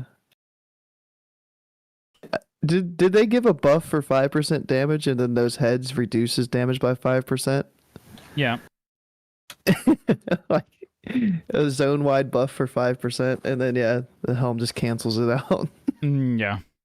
I mean, what I'd like to see him do is add these stats. You know, as in, have dots and hots scaling with haste. And then, even if the items, that all they done was literally copy and pasted. All the same items. Every item that's got crit, they just pasted a version of it that's got haste. And it's just a 50-50 chance what one drops. You know, a sword could drop and it's got crit on, or it could drop and it's got haste on. That'd be cool. Adds a bit of RNG as well. I like that. Yeah, maybe. Yeah, I think there's an overall thing with Season of Discovery with dots kind of sucking, and some of the specs like Hunter Enhance just have all these spell damage coefficients, which they can't itemize realistically. Obviously, they fixed that in Wrath because they just put on a big old attack power coefficient and solved the whole problem. But yeah, I think whenever you're talking about damage over time effects, they're just not good until something changes. It's like debuff limit removed. Your dots still hit like shit. Yeah. You don't want to put them up. By the way, you're still... It's like debuffs are removed. Still don't use Moonfire. Yeah, you're going to go home. But still can't use Insect Swarm. It still is early days. Yeah, you know, I'm remaining hopeful. Like I believe that Blizzard know this. You know, everything that we're shitting on, I believe that Blizzard actually know this, and I'm hopeful. I'm hopeful. Yeah. Yeah, no, I think they do. They definitely do. So they've already answered a number of concerns or made changes. You know, the Hunter, Blessing of Kings, Lion thingy, aspect of the Lion. They'll know about this stuff. They'll realize it's a problem. Maybe they're just kind of implementing one thing at once. Like Warlock, you know, they're trying to give them the Affliction package with these damage over time amplifying effects. They're going to see how that plays out, what it does to the class. If it turns out to still be bad, which it will, Maybe they'll buff it later on some more. I don't know. I think they're just taking it one step at a time, and they do realize what the issues will be. Also, give pets avoidance. Seriously, if Voidwalkers don't have avoidance by level 40, you're going to be healing the Voidwalker more than the Warlock tank. Yeah, I think pets need avoidance, and like hunter pets do need to scale from the hunter's stats. You know, that would pretty much solve it. That's like that. Yeah. That would actually make both really relevant. But yeah, but they know. You know, it's not like they're launching this pre-2019. You know, they've seen all the things that work and what don't work. I'm hopeful. I think they're going to make good decisions. So, I mean, fingers crossed. It's an interesting season. We only know some of the stuff. Really, there's been a lot of things that have been data mined and not confirmed. We don't know what will be real, what won't be real, so it should be exciting to play on launch. Yeah, launch night's going to be fucking insane when we go in and everything that we've just spoke about is all bollocks and none of it even matters. I'd love that. Yeah, we're going to launch this, like, literally everything we've gone over here is, like, wrong. Because Blizzard like, yeah, we fixed this, we just didn't tell you about it. We're like, oh, okay, yeah, okay. You complete your first quest in Elwyn Forest, and the first pair of gloves have got 1 haste on, and you're like, that's weird. Oh, haste, and it affects dots and stuff. Like, you know, it's that easy. Like they could fix it that easy. So we'll see. But have you got anything to add, either of you? Because actually, this has been a really informative, I feel like it's been really good anyway. I've enjoyed talking to you both. And it's only been 3.5 hours, which is fucking amazing for us. A short show today, yeah. Yeah. I'm just worried. I know there's shit that could change, but does Shadow Priest have like a guaranteed raid spot? Because they're not really bringing anything other than the potential homunculi, right? And maybe some shit uptime on their shadow weaving. I mean, at the moment, shadow weaving's just not consistent, but later on, when you have points in Vampiric Embrace, you're going to be doing a lot of party-wide healing, like a lot. So you could put yourself in the tank group, put up shadow weaving. You're pretty useful. I think at level 25, though, you know, even shadow weaving, you know, like it's only 20% chance, but it lasts 15 seconds. You could keep it up, but if the warlocks are going to be fire, what's the fucking point? Yeah. And you're not going to be buffing the other 3 Shadow Priests in the 10-man raid, because that's not going to happen. Exactly. So it's kind of like, I think with our strong... it's my opinion, it could be completely wrong. Shadow Warlock absolutely could be the way to go. But I think if I was to be leveling a Warlock in BFD, I'd probably want to be fire. In which case, Shadow Priest has just got no place in the raid. I don't like saying that, but... What's the healer spec? Is it disc or is it going to be holy? Or can it be both? It's more rune. I'd say it's more rune based. To be fair, it's more about the runes that you use. Because in either of them, you can't. Yeah, I'll switch back. I mean, you're going to need a disc priest at least down to the 2nd tier, 7 points in it, so you have 2 points in improved power word fort, and then kind of spend your points wherever else you want. Well, the thing is, I wouldn't even worry about that. Like, because the first 5 points are just fucking wasted. I'd say you go wand. I'd say holy is the way to go, personally. Yeah, holy you can get inspiration as well, which is good for the tank. Very good. Yeah. I would probably go like healing focused. Maybe not improve renew, maybe the crit. I'd have to see how much renew's actually doing. Then go divine fury. Yeah, pick up inspiration. Why is it saying I require level 40? After that, I don't know. Just do whatever. Yeah, exactly. Maybe pick up Holy Nova, do some AoE grinding. Yeah. Doesn't cause threat. That's something. Couple of points in Spirits app. That could work. Yep. Yeah, I think Holy. Like Disc, there's... You're not going to go that deep. You're not going to go fucking 7 points in Disc just to get improved power word fortitude. And everything else is fairly shite, like mana regen. You're not going to need it. You're not going to regen fast enough. But yeah, I'd say holy. Right, look, boys, Cool. it has been an absolute pleasure. Thank you for coming on, Willie. Yeah, no problem. As always, you know. Where can they find you? Well, pretty much just on YouTube at the moment. So Will E on YouTube, and that is where you'll find me and all the other things I make. But you are going to start streaming, you said. Yes, for Season of Discovery. I still need to properly announce it, but with all these changes, I feel like there's going to be so much more to do within the game than there has been for such a long period of time now. So I am looking forward to that, and yeah, plan to stream on YouTube and Twitch, but I will be sorting that out quite soon. What is your Twitch? Just so I can put it in chat. Is it literally just Willie or? No, I'm gonna have to rename it. Don't worry about it. I'll figure it out later. Yeah. All right. Everyone knows where to find Willie on YouTube anyway. And I'll put links to it in the description.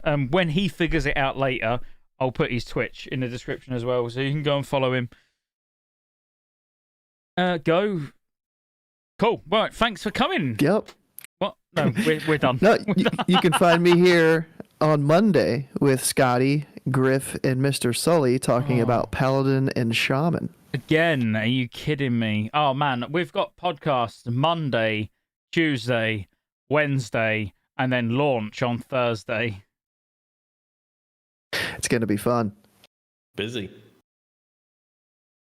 Oh, actually, you're on. We'll give Classic Life a shout out. You're with Crix and Sarth tomorrow, is it, Willie? I'll be on with them on Monday. Oh, Monday. Okay, so yeah, make sure you go see Willie over there on Monday as well with Crix and Sarth. I'll certainly be tuning in, even if I'm. Will. What time is it? Do you know? It's I think we're doing about 6 or 7 GMT. Oh, okay. All right. Well, yeah. So If a bit earlier in the day. Yeah. Okay, cool. even if I'm streaming, I'll be watching it. Why not? Yeah. Yeah, cool. All right. Well, thanks, guys. It's been emotional. Everyone who super chatted, everyone who followed, subscribed, all those things. Thank you. And well, me and Go will see you on Monday, and Willie, he'll see you on Classic Life over on Crix and Sarf's podcast on Monday. Indeed. Yep. See you, Willie. Thanks, Bo. Thanks all. Peace.